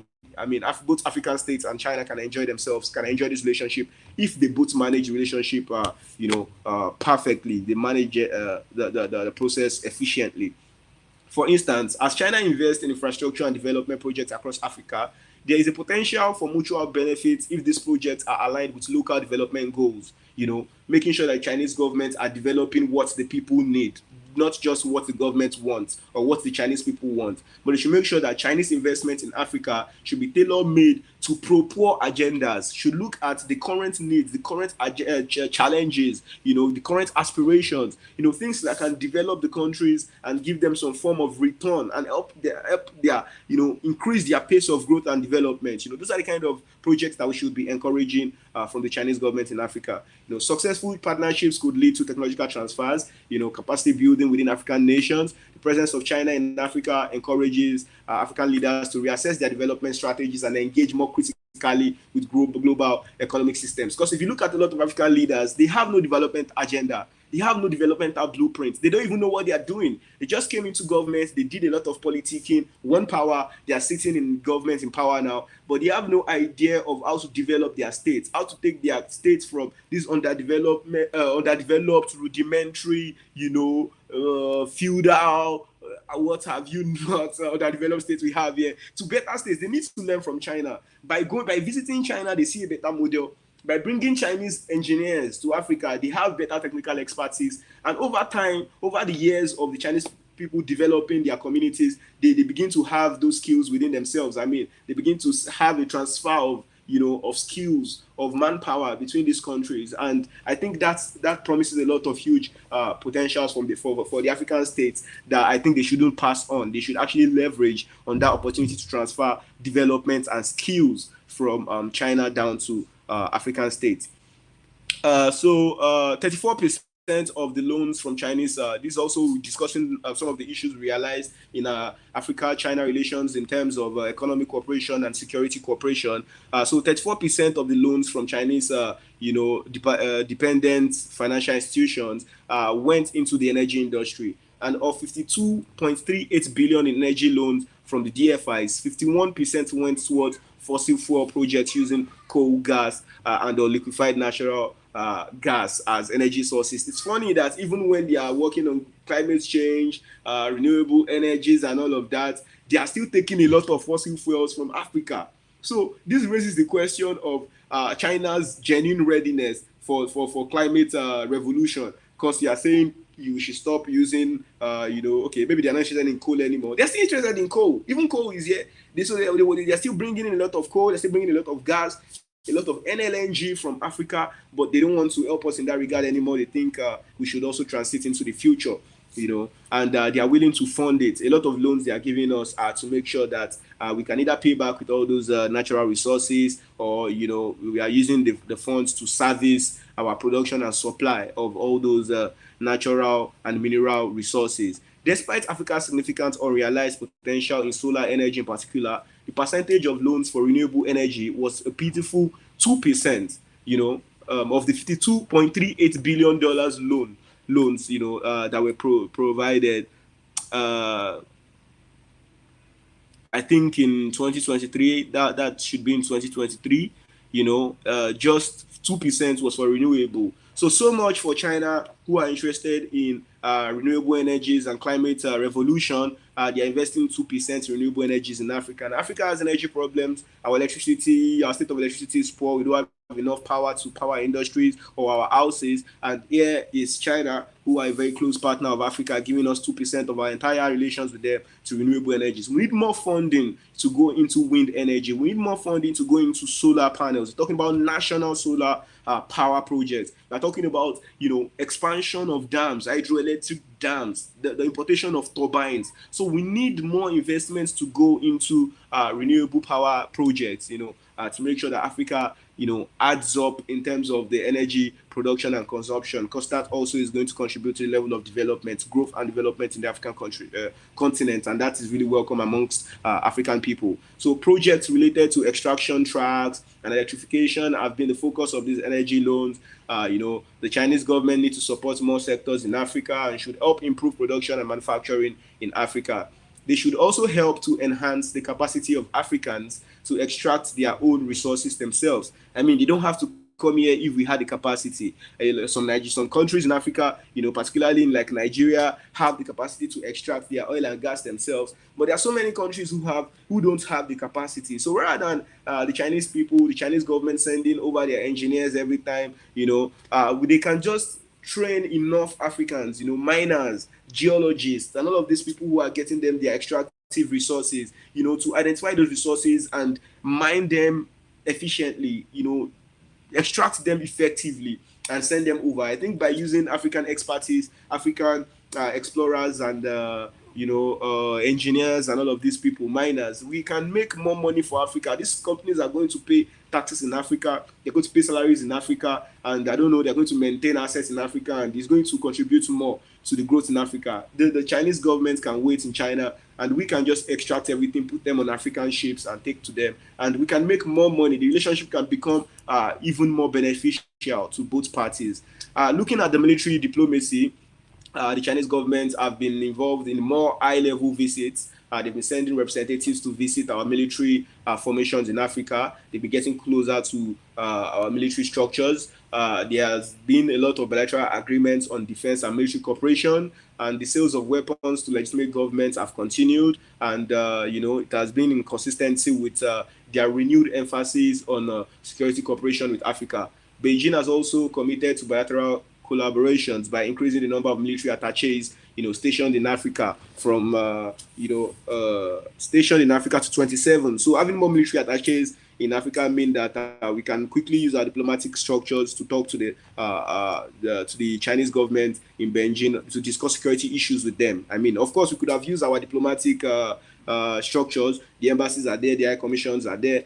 Presidents can speak to the ambassadors and they can talk to Beijing for whatever reason. But having military attaches shows more commitment in the area of security. And I think that is a move in the right direction for these African countries that need so much support in surmounting their security threats. The Chinese government security relations is quite satisfactory, and African governments need to leverage more on the national security technological capabilities of that leading state, China.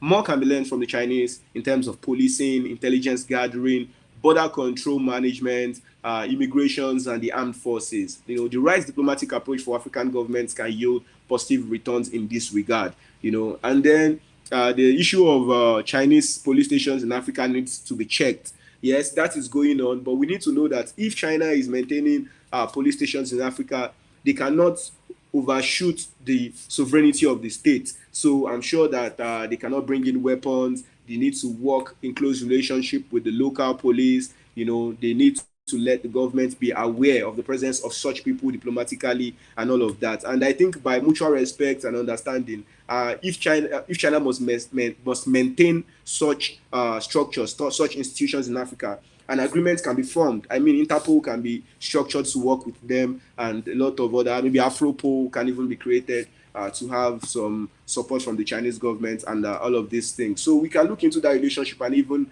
make it better. We can modify it if that's what they want. Let us know the mandates they want to give their officers, and then we can limit the powers which they will have, at least because they are doing it openly. This could have been done covertly.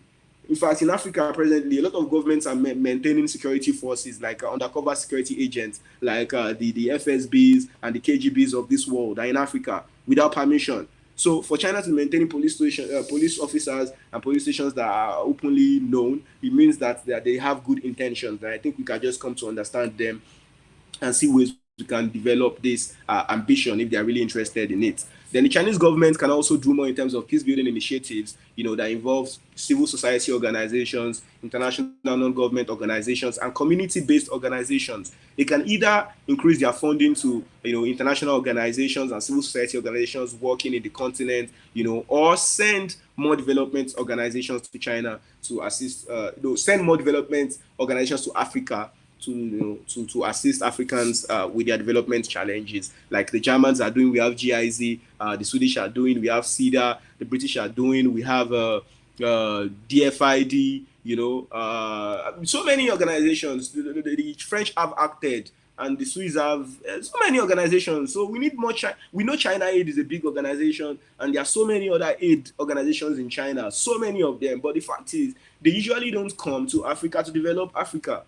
And we appreciate that kind of development because as the government is prosecuting the war against insurgency, we want our distressed communities to have some form of poverty alleviation and all of these things. And we appreciate the United Nations Office for Coordination of Humanitarian Affairs, for their support in this regard, making sure a lot of NGOs are coming into Nigeria to support, making sure a lot of funding is coming for local community-based organizations to, execute one program or the other to make sure that the people are living better and they are doing better while, the country is getting better. So the effective governance is still a major problem in Africa. African states need to create a better governance structure. Relating with other countries of the world, relating with other countries of the world demands the right governance. So therefore, African states must do better in terms of governance. Our governments are too corrupt. They are too poor. They are inept. They are poor. They are tribalistic. In fact, what categorizes African politics are three: ethnicity, religion, and corruption. Ethnicity divides, religion divides, and corruption is just the biggest problem that is affecting governance in Africa. So we need to put our house in order. We need to make sure that we have the right governance in place so that we can muster our national resources for development and we can coordinate ourselves for the right foreign relations to make sure that we actually grow and we actually benefit from our relations with other states. African states must ensure that security partnerships with China also do not compromise their sovereignty or lead to militarization, because more countries are going to be negotiating with China to have their military bases in Africa, and they really have to be careful the extent to which they allow this, the size, the permissions they are giving them, the kind of weapons they are allowed to bring, kind of troops they are allowed to bring, how long they'll be allowed for. African states must be very, very careful when negotiating such agreements. And if possible, it would be better for us to do such negotiations at the floor of the African Union, or maybe at the floor of regional bodies like SADC, IGAD, and ECOWAS. But we have to be careful when engaging in military negotiations, with the Chinese government, so that we don't have problems of militarization or loss of sovereignty. Because if there's too much military presence in a state, the military can just overrun the government at some point in time. Just see that, okay, one day the Chinese government and this country are having a problem, and boom, under 2 hours, we're having a coup of the Chinese military base in that country. And I don't know, these things have not happened, but it is a possibility.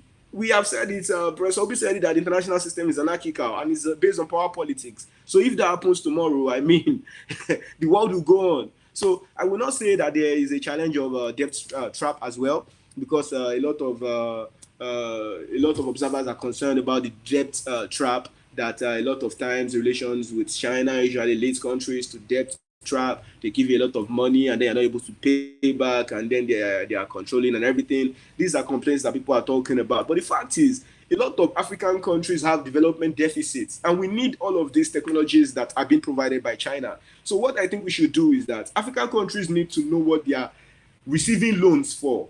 They should stop receiving loans and putting in their bank accounts to be shared amongst politicians. They should stop receiving loans where they go and buy SUVs for their politicians, build presidential villas and mansions for themselves, go on extravagant foreign trips abroad. Even the Chinese people don't live so extravagantly. So the African system needs to do better in terms of overhauling the governance system. The political system needs to be rejuvenated so the governments can actually work for the growth and development of the continent and actually request the kind of technological advancements that will grow the continent in terms of infrastructure and the capacity to manufacture and make more money. Because we need to be productive. Africa is a consuming continent. We only import and spend. That's why we always need forex all the time. We are always maxing our foreign exchange. We always spend our foreign reserves because we are always buying and buying and buying and buying, but we have nothing to sell. So we need to only receive loans on programs that will give us, manufacturing industries, the kind of tourism or educational industries to build our sectors so that from all these loans we've collected over a period of time, we can also realize some profits. We can pay off those loans and then continue to enjoy our infrastructures as ours. But if we don't come up with such calculations and we keep collecting Chinese loans to waste, and then we have no loans to show for it, no infrastructure to show for it, no business to show for it, I mean, we will find ourselves in a debt trap. So the debt trap is not a weapon by the Chinese government. It is actually a disease amongst African leaders, and I think we should actually rid ourselves of that disease. So what African leaders must do is to be prudent in ensuring that they seek Chinese support only in sectors that will generate more wealth for the government. The government must also fight corruption to ensure that the earmarked funds are judiciously disbursed for national purposes. China and African states also need to cooperate more on skills transfer so that African states can maintain the various technologies acquired from China and also reproduce them adequately. I mean, after so many years of seeing them produce these vehicles, seeing them construct these bridges, seeing them construct these railway lines, seeing them construct these ports and these free trade zones, African countries too should now be able to produce them. I mean, we're having cultural exchanges where African students are going to school in China and Chinese people are also coming to Africa for different technical reasons. So there's a form of technical exchange going on in terms of manpower and skills. So how about after some time, we have African countries now fully, having the capacity to also develop these things without calling anybody, constructing the airports by ourselves, constructing the railway systems ourselves and all of these things. That's the kind of future that the African governments must be yearning for as we continue on this China-Africa cooperation. I think African leaders should also launch corruption detection. No, the Chinese government, because the Chinese government have a very good government that is free of corruption. They are very transparent, and they are very effective in administration, and their efficiency is next to none, maybe next to the United States, but they are also far gone in terms of efficiency.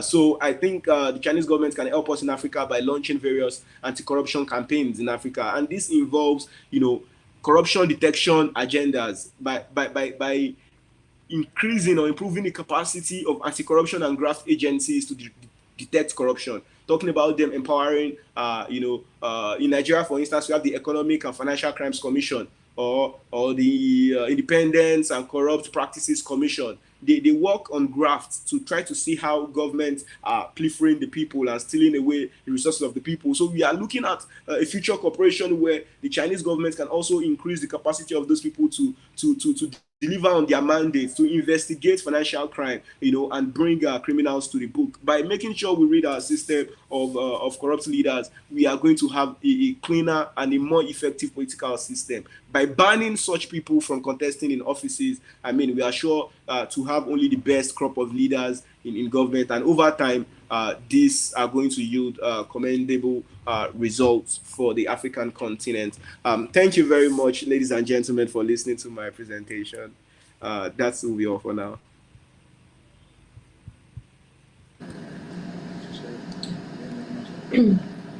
Thanks you, my dear colleague Albert, for your presentation and your deep analysis about the engagement of China in Africa. You have also addressed not only the presence of China in the economic sector, but also the relations in the field of security between China and Africa, which is an issue of increasing interest. We appreciate also a lot your recommendations, key elements to the African side in order to try to improve and to make a balance, a sustainable relation between Africa and China. Thank you very much for the presentation.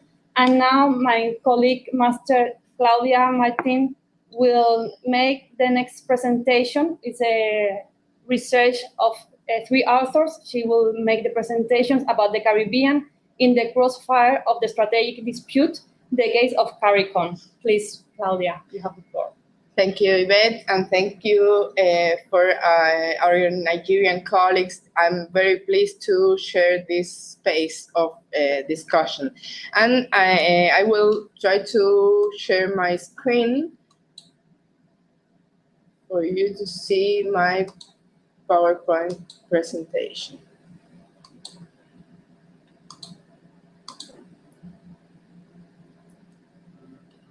There it is.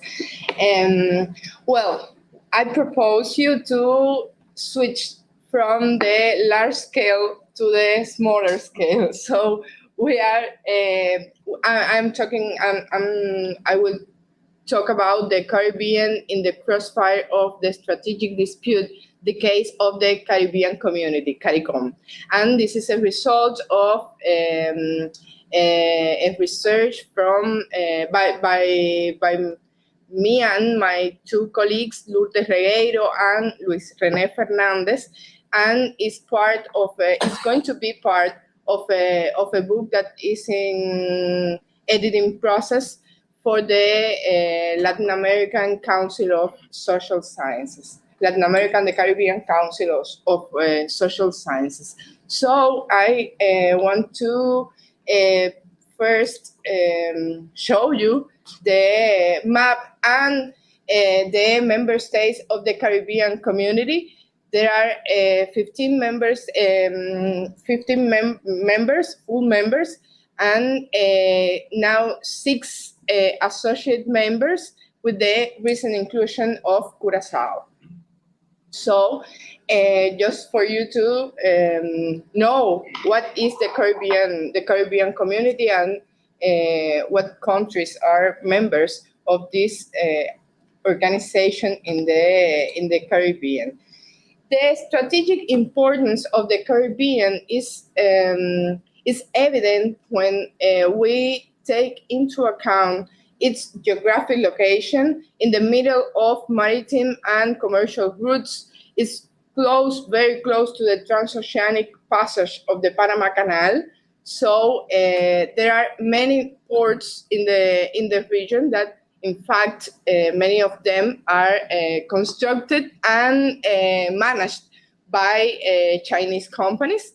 And its importance is it reflects also the proximity to U.S. coast, and I think the transoceanic passage of the live streaming is on.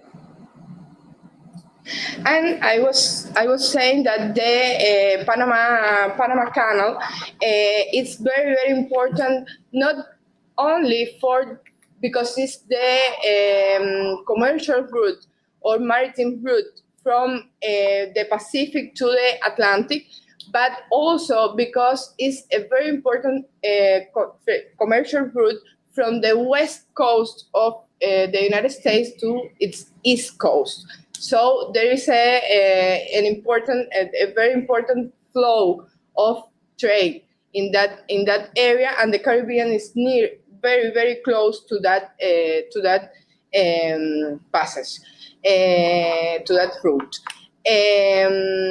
It's also, the Caribbean is also part of the U.S. security perimeter. There is a third border consideration from the United States, and everything that happens in the Caribbean is very, very important. And United States considered anything that happens in the Caribbean as a national security matter for the United States. So it's very sensitive about the facts and what is happening in the Caribbean, and also it's very, very sensitive to the presence of any external power in that area. Also, the Caribbean strategic importance relies on the natural resources allocation in the area. So there is oil, gas, bauxite, aluminum, gold, and many other minerals, critical minerals. And geopolitically and mostly regional, in the regional sphere, in the regional arena. It's very, very, but also in the United Nations, the multilateral arena. It's very, very important because of the number of countries are equal to number of votes in some multilateral and regional organizations. But in addition to that, we have the Taiwan factor. 5 of the 12 states that maintains diplomatic relations and recognizes Taiwan are located or are members of the Caribbean community. That's the case of St. Kitts and Nevis, St. Lucia, Belize, Haiti, and St. Vincent and the Grenadines.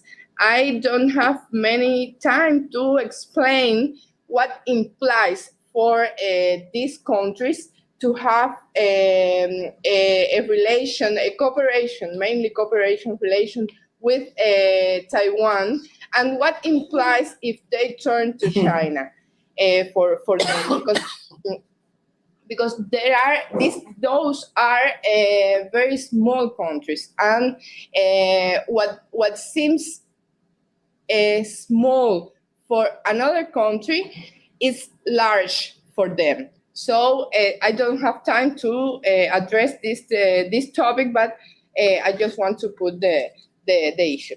For China, CARICOM countries are of diplomatic, economic, and geopolitical interest, while for the Caribbean countries, China is presented as a complementary option for accessing liquid resources, investments, and technologies, diversifying their relations and improving their negotiation capacity with competing powers.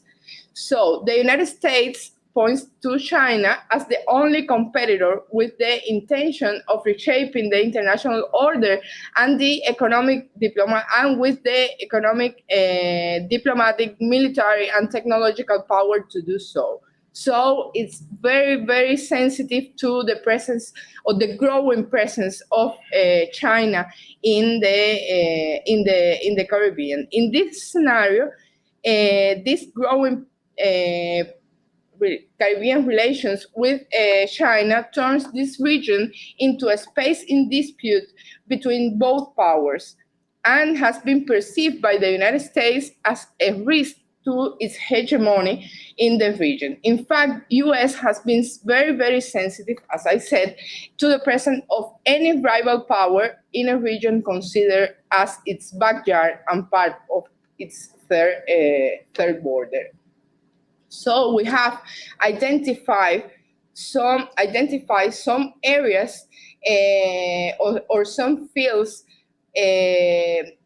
in which the competition is most evident, or that reflects the U.S.-China competition in the Caribbean community. Those are economic field, political and diplomatic, technological, communicational, cultural, and cooperation and development assistance.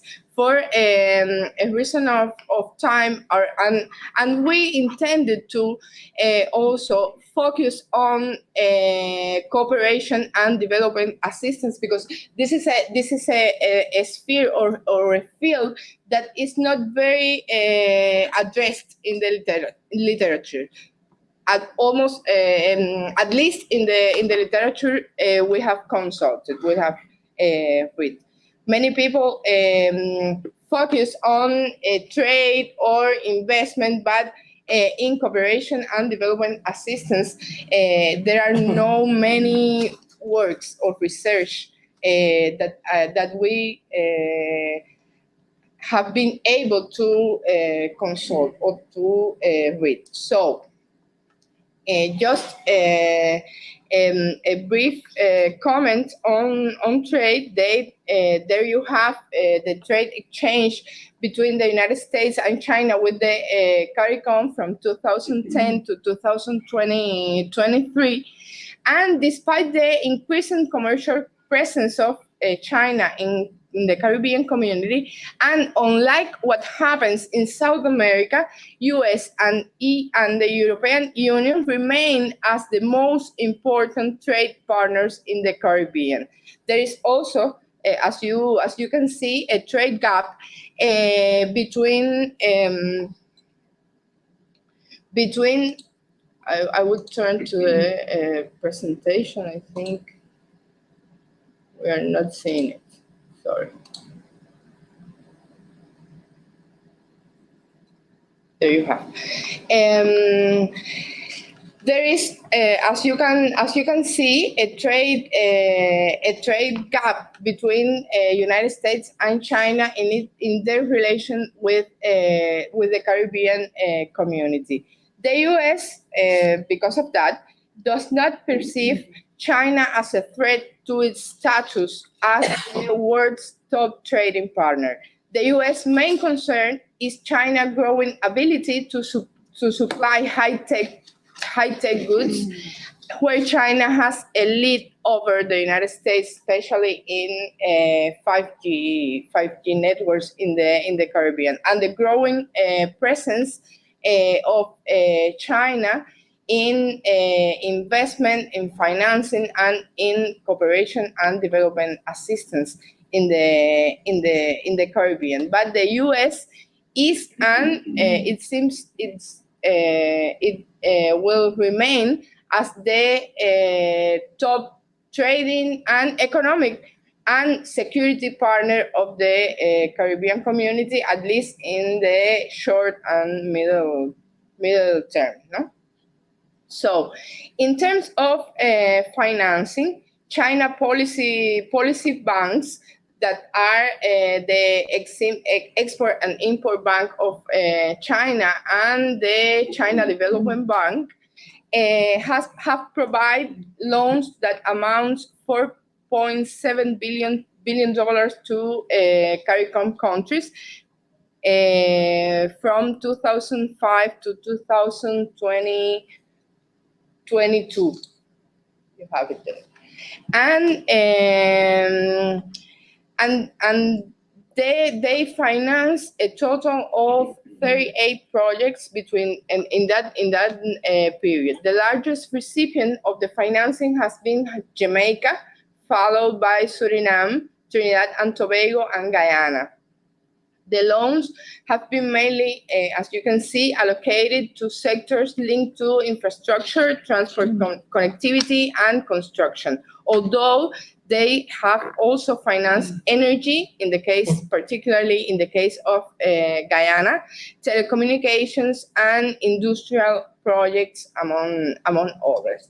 Most of the loans, as you can see, because we put the years of the loans in that table, in that figures, you can see that most of the loans are prior to 2019, reflecting the trend of reducing financing to not only to the Caribbean but also to Latin America and the Caribbean, to the whole continent. I think that the interest of China's government and China's policy banks to support the internationalization of their enterprises, of their companies in the region, is no longer or is not no longer so necessary as it was at the beginning of the presence of China in Latin America, because its companies are already established in the region.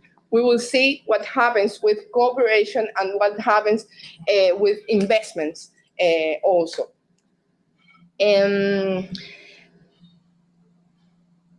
Exactly. And in the case of the Caribbean countries, it is worth noting that Barbados and Guyana are among the recipients of financing in 2022 after the pandemic, the COVID-19 pandemic when the financing to the Caribbean and the region, in the whole region, Latin America and the Caribbean, stopped in 2021, I think. And in 2022, only 3 countries received finance or received loans from the policy banks of China, and those countries were Brazil, were Barbados, and Guyana. This shows, of course, the importance of the Caribbean area for China. So, in terms of investments, we have here the China FDI in the Chinese FDI in CARICOM countries from 2006 to 2023 from 2 different sources. That obviously there are a difference in the accounting of the data on collecting the data for the case of CARICOM, but we took both of them to show. Our objective is to show a trend, not offer the data as precise data. So it's just for us to identify patterns. And we have also here the figures of the U.S. foreign direct investment in CARICOM countries from 2014 to 2022. Note that there is a shorter period of time. No, so but we can see some conclusions from that. The main recipients of Chinese investments are Guyana, Jamaica, Trinidad and Tobago, Antigua and Barbuda, and Barbados, although the order varies, obviously, depending on the source we took as a reference. According to the American enterprise, it's important to say also that those sources are not official sources and are not Chinese sources. We didn't find Chinese data for this level of disaggregation, because the data we collect here is from databases that shows project by project or shows the data at the project level, at the individual or specific project level. And we didn't find a Chinese source of information that shows data like that. We aggregate all, obviously, the data to show the figures here, but it's very, very, very disaggregated in the Chinese and in those foreign sources. One of them is an American source also. Is the American Enterprise Institute and Heritage Foundation. So, according to that source, 50% of the total investment invested in the Caribbean was concentrated in 7 projects, this time to Guyana, Trinidad and Tobago, Jamaica, and Antigua and Barbuda. The largest ventures correspond to the investment of China National Offshore Oil, CNOOC, in the exploitation of hydrocarbons in Guyana, in which it is part of a joint venture with ExxonMobil. So this is followed by other energy projects in Trinidad and Tobago by the company China Investment Corporation, CIC, and in Jamaica of the power by the Power Construction Corporation, one in the tourism sector in Antigua and Barbuda, executed by the International Investment Group, GIDA, and another in transportation in Jamaica by the company China Communications Construction. Meanwhile, if we take as a reference the other database, which is from the Latin America and Caribbean Academic Network on China, which is based in Mexico by Enrique Dussel,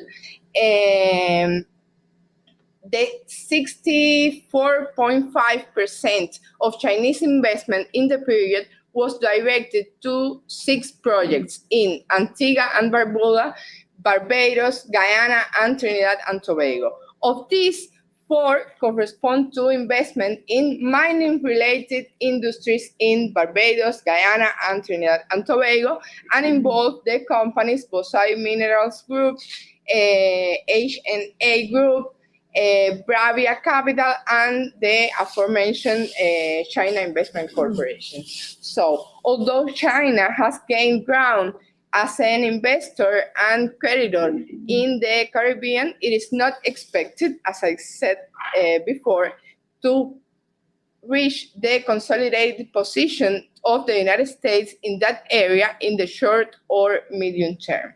According to data from the U.S. Bureau of Economic Analysis from the United States, obviously, foreign direct investment from that country in the Caribbean in the Caribbean community only in a shorter period from 2014 and 2022 amounting to $635 billion. So it is important to note the great difference and the great advantage and that the United States has in the subregion of the Caribbean. It's well above the values of the Chinese investment in the region. And according to the available data that is not that does not reflect all the data, not for all the countries in the Caribbean, the main recipients were Bahamas and Barbados, followed by Trinidad and Tobago. And we've reached now the main focus, I think, of our research, that is cooperation and external assistance. In this, there is the sources used to build this graph were also 2 American sources. One is an official sources from the government of the United States, the Foreign Assistance database, and the other one is a database that offers or that provides equally disaggregated data project by project in cooperation, but it's also an American source, and it's sponsored among other institutions from the USAID. So we didn't have access, as I said before, for the case of financing and investment, we didn't have access to official Chinese sources, which I think it is important to highlight in that case. So, while the United States' position as a leading economic and security actor for CARICOM members remains unchallenged by the growing presence of Chinese investment in the sub-region, cooperation and external assistance have become a sphere of dispute in which China shows its great potential in a sensitive region for the Western hegemon. There are differences between the Chinese and American approaches to development financing. For the United States, it is important to be recognized as a development donor, while China explicitly points out, and I quote the State Council Information Office of the People's Republic of China in 2022, I quote, "Despite China's tremendous achievements, 2 realities have not changed. China is in the early stage of socialism and will remain so for a long time. And China remains the world's largest developing economy." China's development cooperation is a form of mutual assistance between developing countries. So, in other words, China does not recognize itself as a donor to development. So, it's part of its assistance or its cooperation with another countries is part of a mutual assistance between developing countries, as China understands. No, so an additional difference lies in the agents receiving assistance from both powers.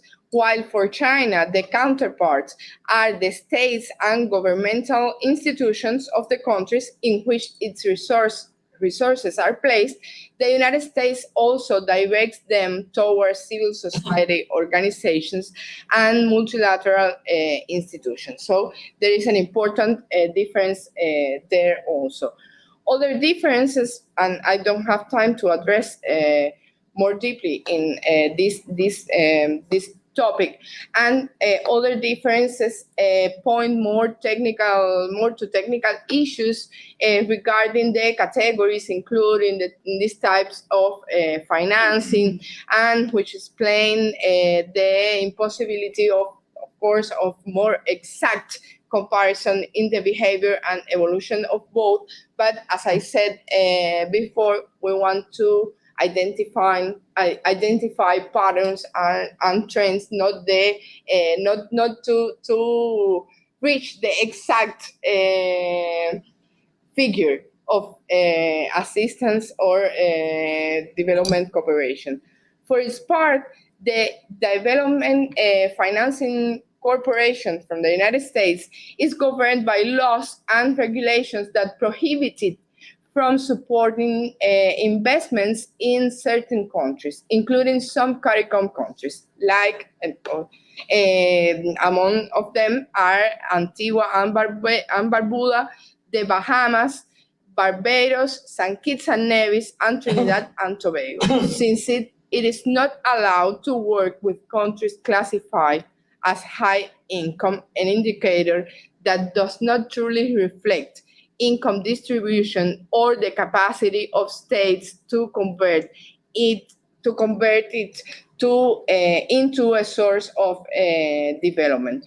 Faced with a sensitive issue for CARICOM countries such as access to financial resources, the reclassification of processes established by multilateral entities since the beginning of this century have eroded their ability to obtain financing on concessional terms, thus prompting the acceptance of an alternative measurement criterion. So they are advocating for a change in the criteria for accessing concessional financing, as they want to establish the multidimensional vulnerability index as a criterion to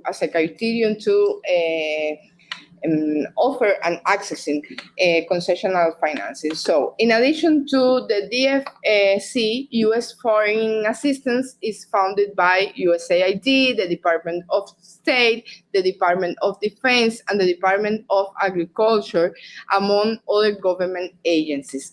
In the case of China, policy banks account for a significant portion of what is considered foreign assistance, as the financing they provide to support their activities of Chinese companies abroad is recorded as such. So, to compare the amounts of foreign assistance from China and the United States to CARICOM countries, as you can see in the chart, we use data from these two sources I mentioned before.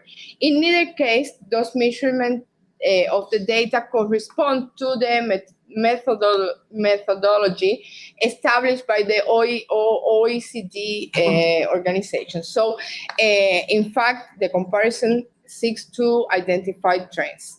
as I said before. Between 2010 and 2021, China's foreign assistance to CARICOM countries exceeded 12 billion US dollars. So the main recipients were, and we will see it later, the main recipients were the Bahamas, Jamaica, Suriname, Guyana, and Trinidad and Tobago. Half of the Chinese assistance in that period, the 50.7%, was concentrated in 20 projects located in those countries that I mentioned before and Barbados. And includes, I don't have time to read every project of this main 20 projects, but I can say that it includes many funds or resources allocated to infrastructure, construction projects in the region. So, the United States spent more than $6.2 billion US dollars in foreign assistance to CARICOM countries, in which about 87% went exclusively to Haiti, and we will see the next graph, the next chart. Exclusively for Haiti, the largest recipients after Haiti were by far Jamaica with $375 million, Belize, Guyana, and the Bahamas. In comparative terms, China's foreign assistance, which includes financing by policy banks for Chinese infrastructure projects and investment, doubles the amount of resources that the United States has allocated in this sub-region. In this regard, it is important to take into account not only the differences in terms of measurement and conceptualization of foreign assistance, but also the structural characteristics or features of the relationship of both powers with the world, and in particular with this part of the Caribbean. A fundamental factor is the role of Chinese government banks in supporting the internationalization of national companies, especially those linked to infrastructure and connectivity, which is part of its global project of the Belt and Road Initiative, of which, in fact, 8 CARICOM countries are members, or are part of, are involved with. In fact, every CARICOM member that has recognized China as a diplomatic partner, except for the case of Bahamas, these 8 countries are part of the BNR initiative, Belt and Road Initiative. American assistance is less concentrated in large projects. Unlike China, the United States channels its assistance through the state agencies linked to dense network of programs in the sub-region, both from the U.S. government and through international organizations and cooperation programs with third parties. A large part of these programs are linked to the security field, understood in its broadest sense, although there are also projects associated with other issues related to U.S. interests and values, such as human rights, democracy, stimulation of the business sector in recipient countries, education, and among others. Notable among these are the large allocations for humanitarian aid to Haiti after the 2020 earthquake, implemented by the Department of Defense. The programs associated with the HIV AIDS in and the cholera care in that country, but the Department of Health and Human Security and some programs linked to the fight against drug trafficking.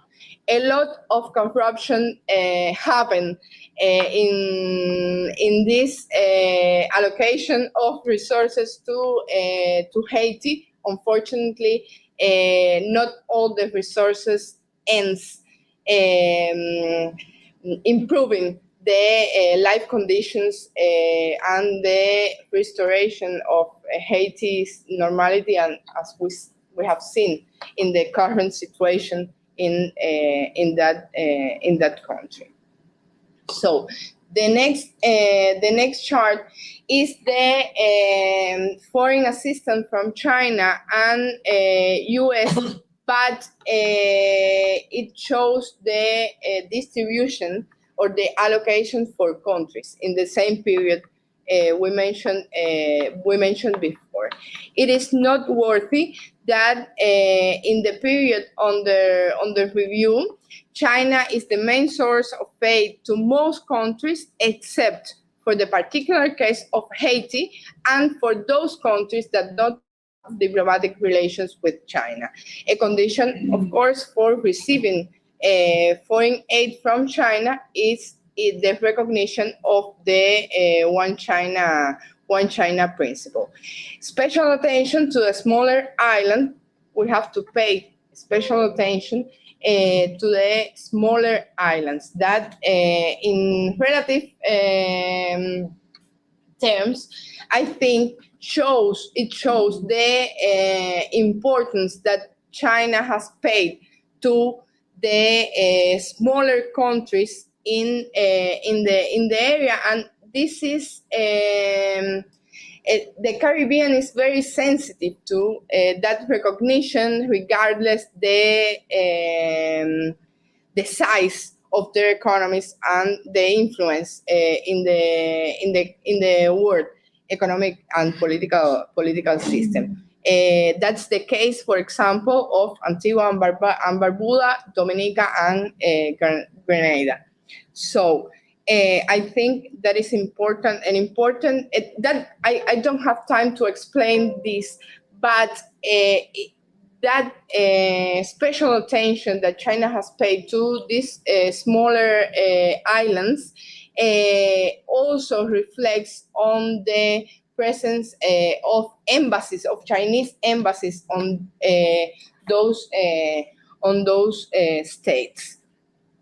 And this is very, very important for the Caribbean. So finally, I want to show very briefly the Caribbean arguments for not getting involved in a serious sum games, because the United States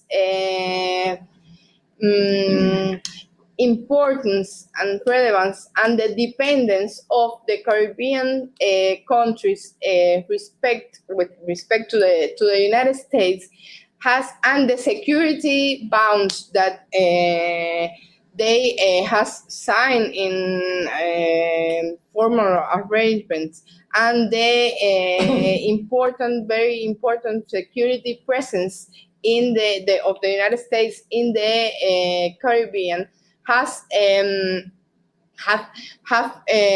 become as a pressure as an instrument of pressure to contain the growing presence of China in the region. So the Caribbean, what is the Caribbean position to facing the U.S.-China dispute?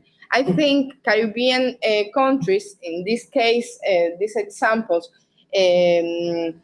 this example is from the Antigua and Barbuda ambassador to the United States and the OAS, but shows what has been the position of the Caribbean countries in front of the U.S. pressure and in front of the dispute between China and the U.S. And they respond with assertiveness and pragmatism to not do for not getting involved in a zero-sum game. So I don't have time to read all that, but Ronald Sanders, the ambassador of Antigua and Barbuda to the United States, said that if China comes to dominate Western hemispheric economics, it will be because of a long period of U.S. neglect and the slow process to recognizing that the U.S. must re-engage Latin America and the Caribbean in genuine cooperation and not with the one-sided strategies that are long on words, but short on allocation and delivery of funds. And that's we have just seen in those two previous charts. Something similar said the Prime Minister of the Bahamas at the Atlantic Council in the United States, when he said, in the last 10, 15, 20 years, it has been filled by the vacuum that the United States live in the Caribbean. It's been filled by what he called a country that the United States has some geopolitical problems with. If attention is not paid to the Caribbean, someone else will pay the attention. Final comments. The United States establishes its status at the main external as the main external partner of the CARICOM countries, not only in commercial and financial relations, in which its position appears unquestionably by any global power, but also in the relational power built on the basis of an articulated network of institutions, regulatory instruments, security agreements, and cultural proximity. And that is, I think, very, very important. Supported financially and reproducing dependency. There is a widespread perception that the United States is the guarantor of security in the Caribbean region, which entails a high level of sensitivity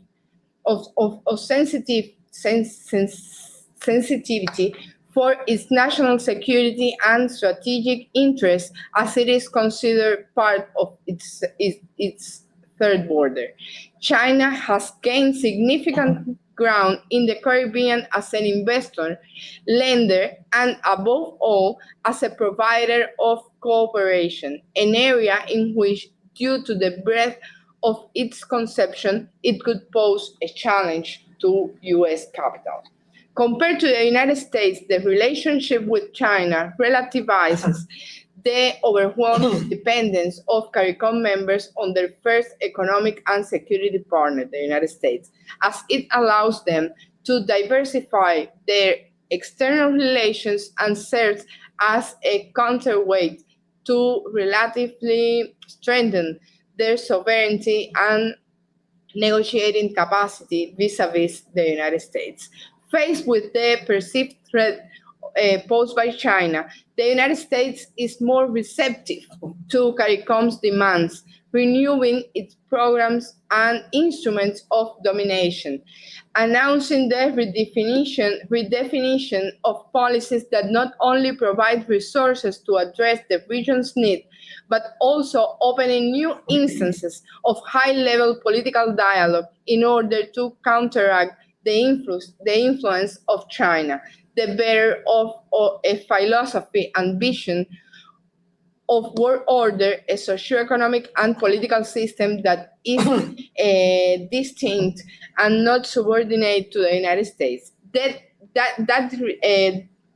That redefinition happened around the last summit of the Americas in 2022, motivated, I think, by a combination of both regional and global geopolitical interests.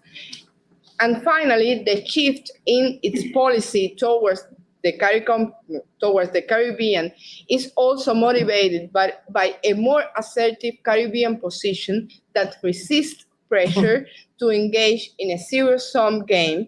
On the contrary, it used the geopolitical dispute to gain benefits from the relationship with both powers, US and China. Thank you very much.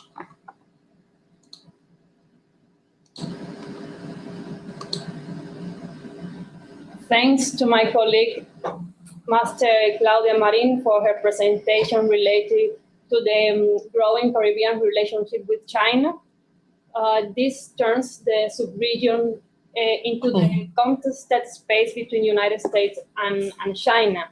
As my colleague said, the Caribbean region represents an area of great crucial interest to United States and particularly to its national security. On the other hand, it's a region, as you mentioned, that is also of the interest of China.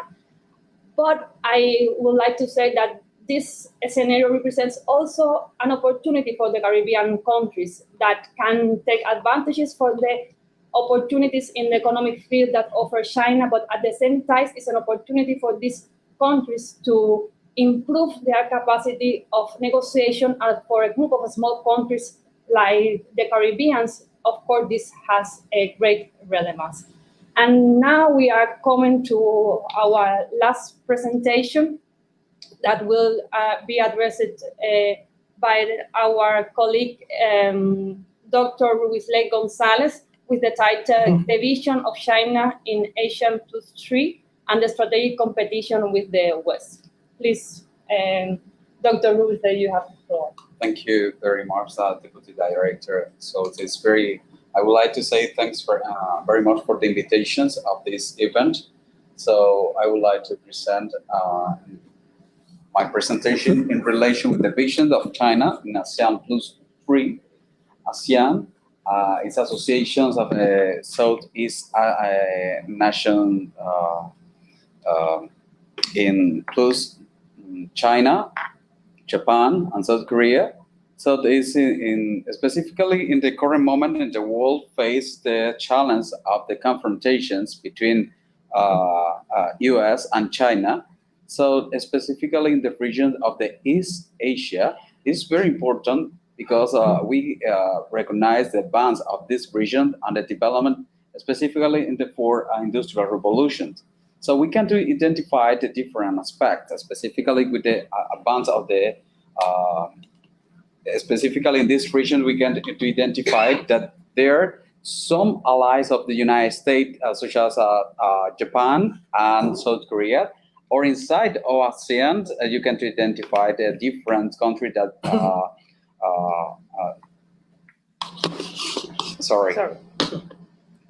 different countries that they are not allied, but very close with the United States, such as Philippines or Singapore, or Thailand, that it is very important to understand that they are members of the ASEAN, that this process of integration in Asia try to realize the centrality of integration in all of Asia, and at the same time try to maintain the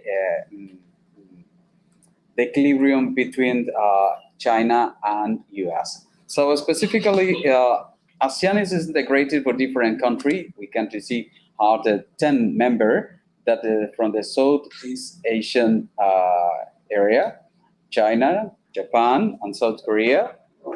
But it's very important to understand at the same time that in this area, specifically in the world, US tried to advance with different projections, with different initiatives that try to content the advance of China. Specifically, we tend to mention that is involucrated different countries from ASEAN or Japan or South Korea. They are members in the Indo-Pacific Economic Framework, IPEF. That is a recent project that the US remember that in the moment that the Trump administration, U.S. withdrawal from Trans-Pacific Partnership, and now is proposed a new mega agreement, but completely different to Trans-Pacific Partnership, because it's just try to promote in four pillar connected economics and select trade issues, resilient economy, with the idea of the supply chains of the clean economy and fire economy. But the problem with this process is that they not promote the access to the market, specifically the idea of the objective of all of the ASEAN or Latin American member of this agreement. They are like to increase the access to the U.S. market, but specifically it's impossible in the current process. This project is in negotiation. The other project is in relation with Chip 4 Alliance, integrated for different countries. They are trying to contend specifically in the area of the semiconductor, and Quad. Quad is integrated for India, Japan, US, and Australia.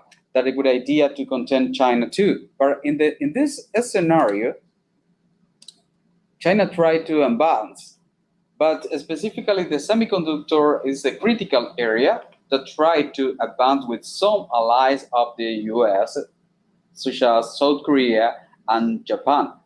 But they are in a problem, because the South Korea depends on China in even more problematic than in other projects that the South Korean government tried to promote for increase the production of the semiconductor industry and to transform a country with a leader and the global leader in respect with this element. But the main market for South Korea for export chip is China. More than any other chip 4 partner, South Korea's semiconductor supply chain is deeply linked with China. Over 70% of these memory chips export went to China and Hong Kong in 2022. As a result, China's economic woes have already particularly hurt export-oriented economic like South Korea. Moreover, leading South Korean chip makers such as Samsung or ASKY on the significant manufacturing operation inside China.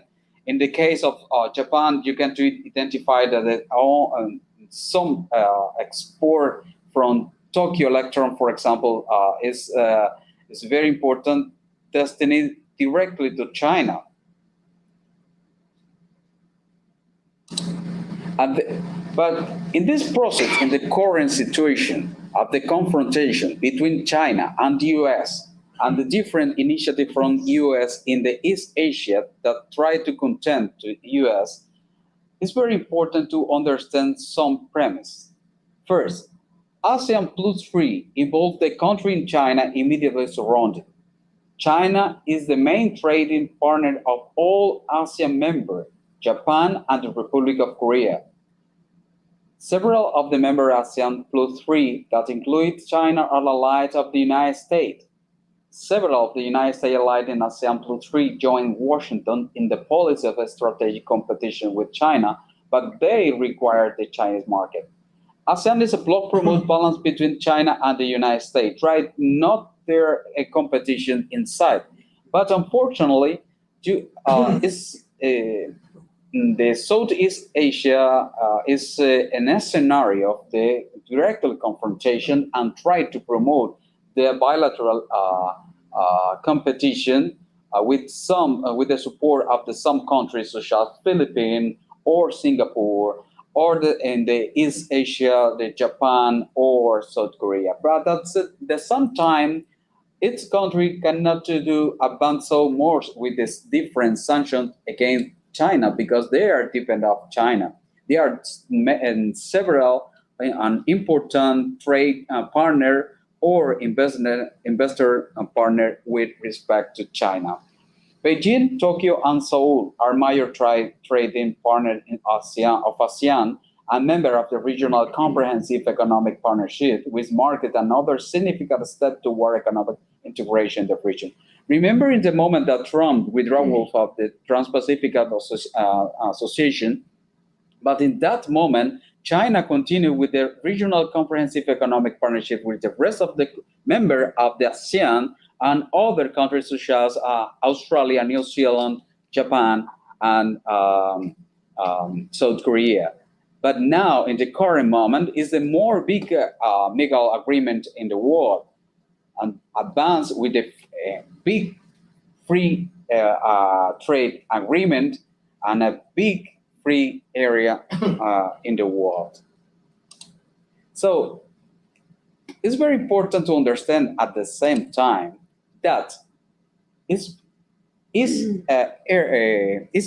is an area with very close, very high level of integration, the regional integration that is integrated in different mechanisms of the consultation, cooperation, integration, but at the same time, they are integrated in the different value chains that is so difficult to remove, specifically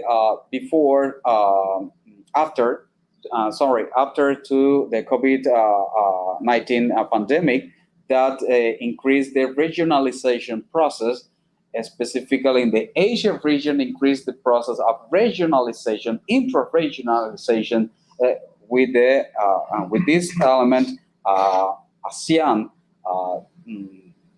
now is the main, more important trade partner of China, and in the past was our European Union, but with this process of the regionalization increased the interdependence between ASEAN, China, or among other countries.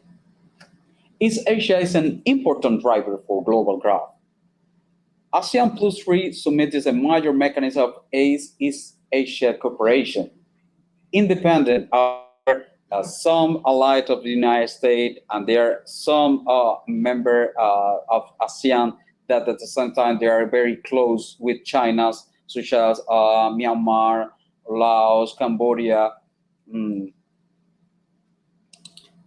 recent time, China advanced with different partners inside of the ASEAN Plus 3 with different projects of resilience, of the advance in the cooperation, and in different elements, specifically in healthcare, with coronavirus 2019, or ASEAN Plus 3 leader statement of strengthening ASEAN Plus 3 cooperation for economic and financial resilience in the face of emerging challenges. One of the big area that there are more cooperation from some years ago is in the financial resilience, financial area, and other elements is in relation with healthcare or in relation with the specific the development electric vehicle ecosystem that you can see or you identified in the current moment a competition between China with South Korea, or between China and US, between China or Japan. But at the same time, China, Japan, South Korea, Asian country members, or US company inside of this country, they are close, advanced in their relation with the different projects, because it's very important the advance of the value of change in this area that is very important for the development of the global economy. When you see what is the main trade partner of China in 2023 in millions of dollars, you can identify that some of these members, they are independent of their allied of US. At the same time, they are very close with China. The third more important trade partner of China is South Korea. And the other is the second is Japan. And the first is the United States. And Vietnam is other inside of the country. They are very close, and at the same time, each country is member of the ASEAN. When you want to see and where is the China biggest import in the world, it's very important to identify how South Korea or Japan or the Taiwan province or all the ASEAN country members, such as Vietnam or Malaysia or Indonesia or Thailand, they are very close. For this reason, they are in the process in this part of the world, in the process of the confrontation, but at the same time, in some topic, they are a cooperation, because they are in a very important interdependence among this country. Respect us in the China top foreign direct investment source in 2023, you can identify in 2023 specifically what is the main and more important, the top foreign direct investment source. Singapore, Japan, South Korea, 3 members of the ASEAN Plus 3 inside of China.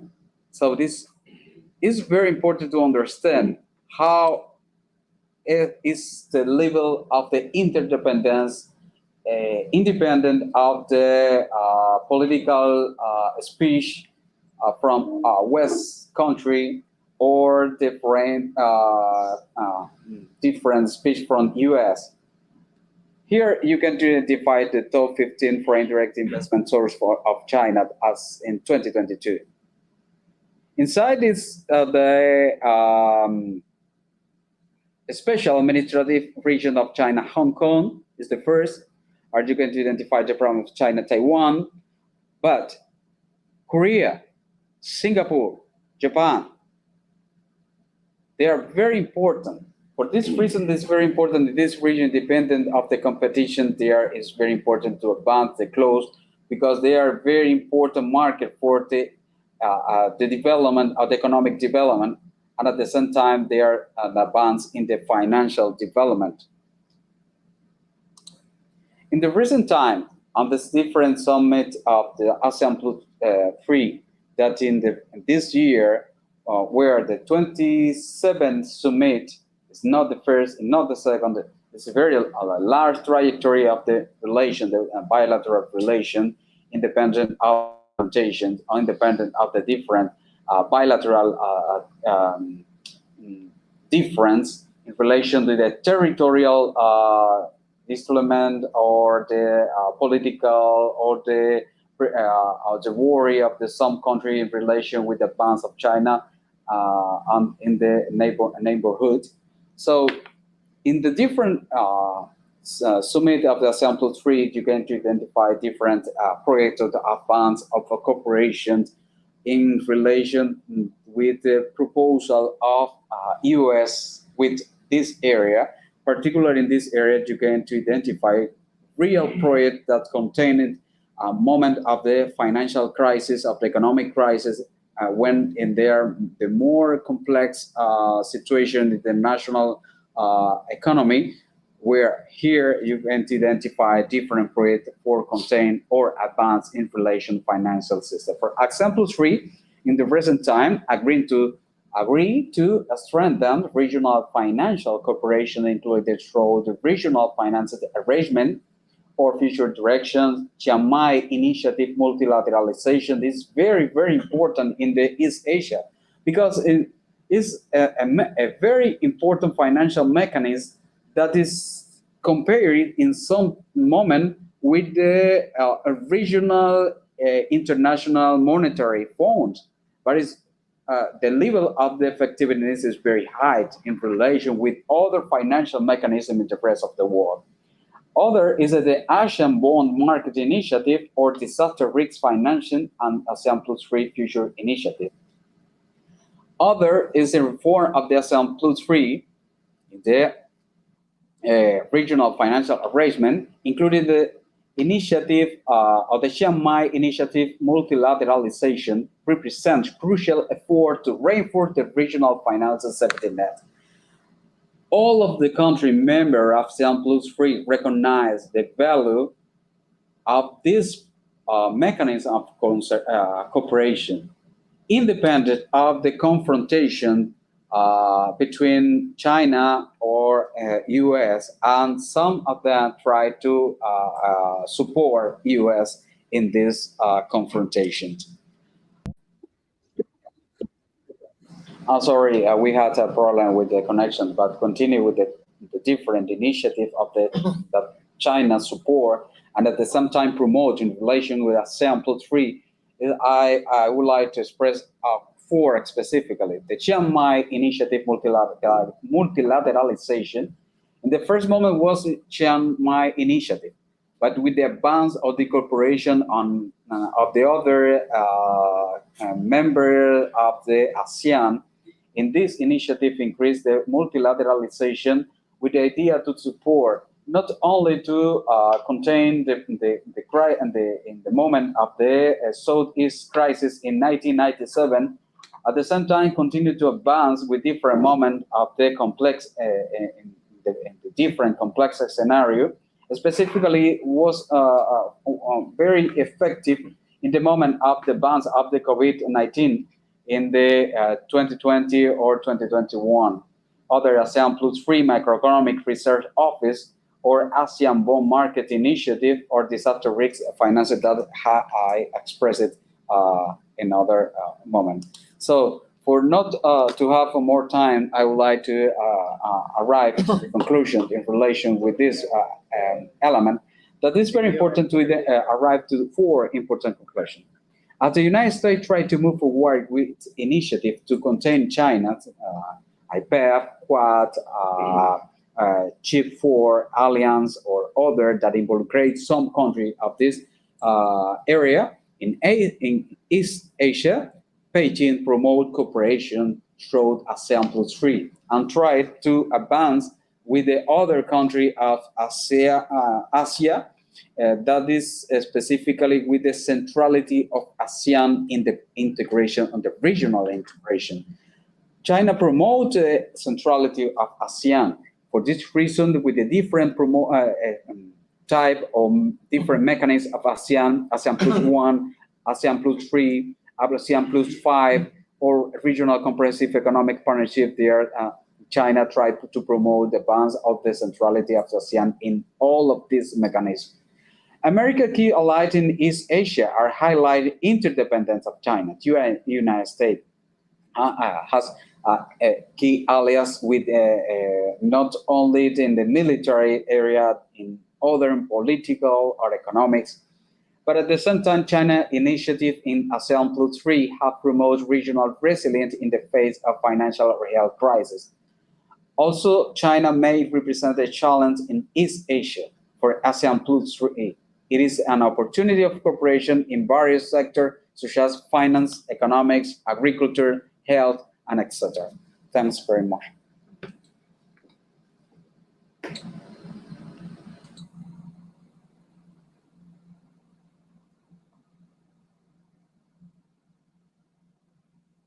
Thanks to my colleague, Dr. Yoslán González, for his presentation and for his reflections about the importance of the relation with East Asia countries for China, and how this relation, despite their rivalry with the United States and the strong links that some of these countries have with the United States, there's a deep interdependence between China and some of these countries, and the mechanism that they have in the framework of ASEAN Plus 3 is a key element to make or develop the balance between the relation in this area. Thanks a lot to my colleague, and with this presentation we are coming to the end of our panel. All the presentations have shown the increase of the relevance of China for the developing countries and how the challenges that the countries have to avoid in their relation with China. Of course, that we will continue to research on the relations between China and other countries, particularly with the developing countries that are, of course, of a great importance for our countries. And we wish that for the next conference, we will have the possibility to have a panel with such experts on the issue. I would like to thank again to all the panelists for their participation and its reflections in this morning, especially to our colleagues of Nigeria. Unfortunately, they have to abandon the virtual conference because they had other compromises. But we will collect some of the questions that we live chat, and we will send to the panelists the question, and we'll of course then will inform about the response. Thanks again, and we will see you in the next conference of Strategic Studies of CIPI. Thanks.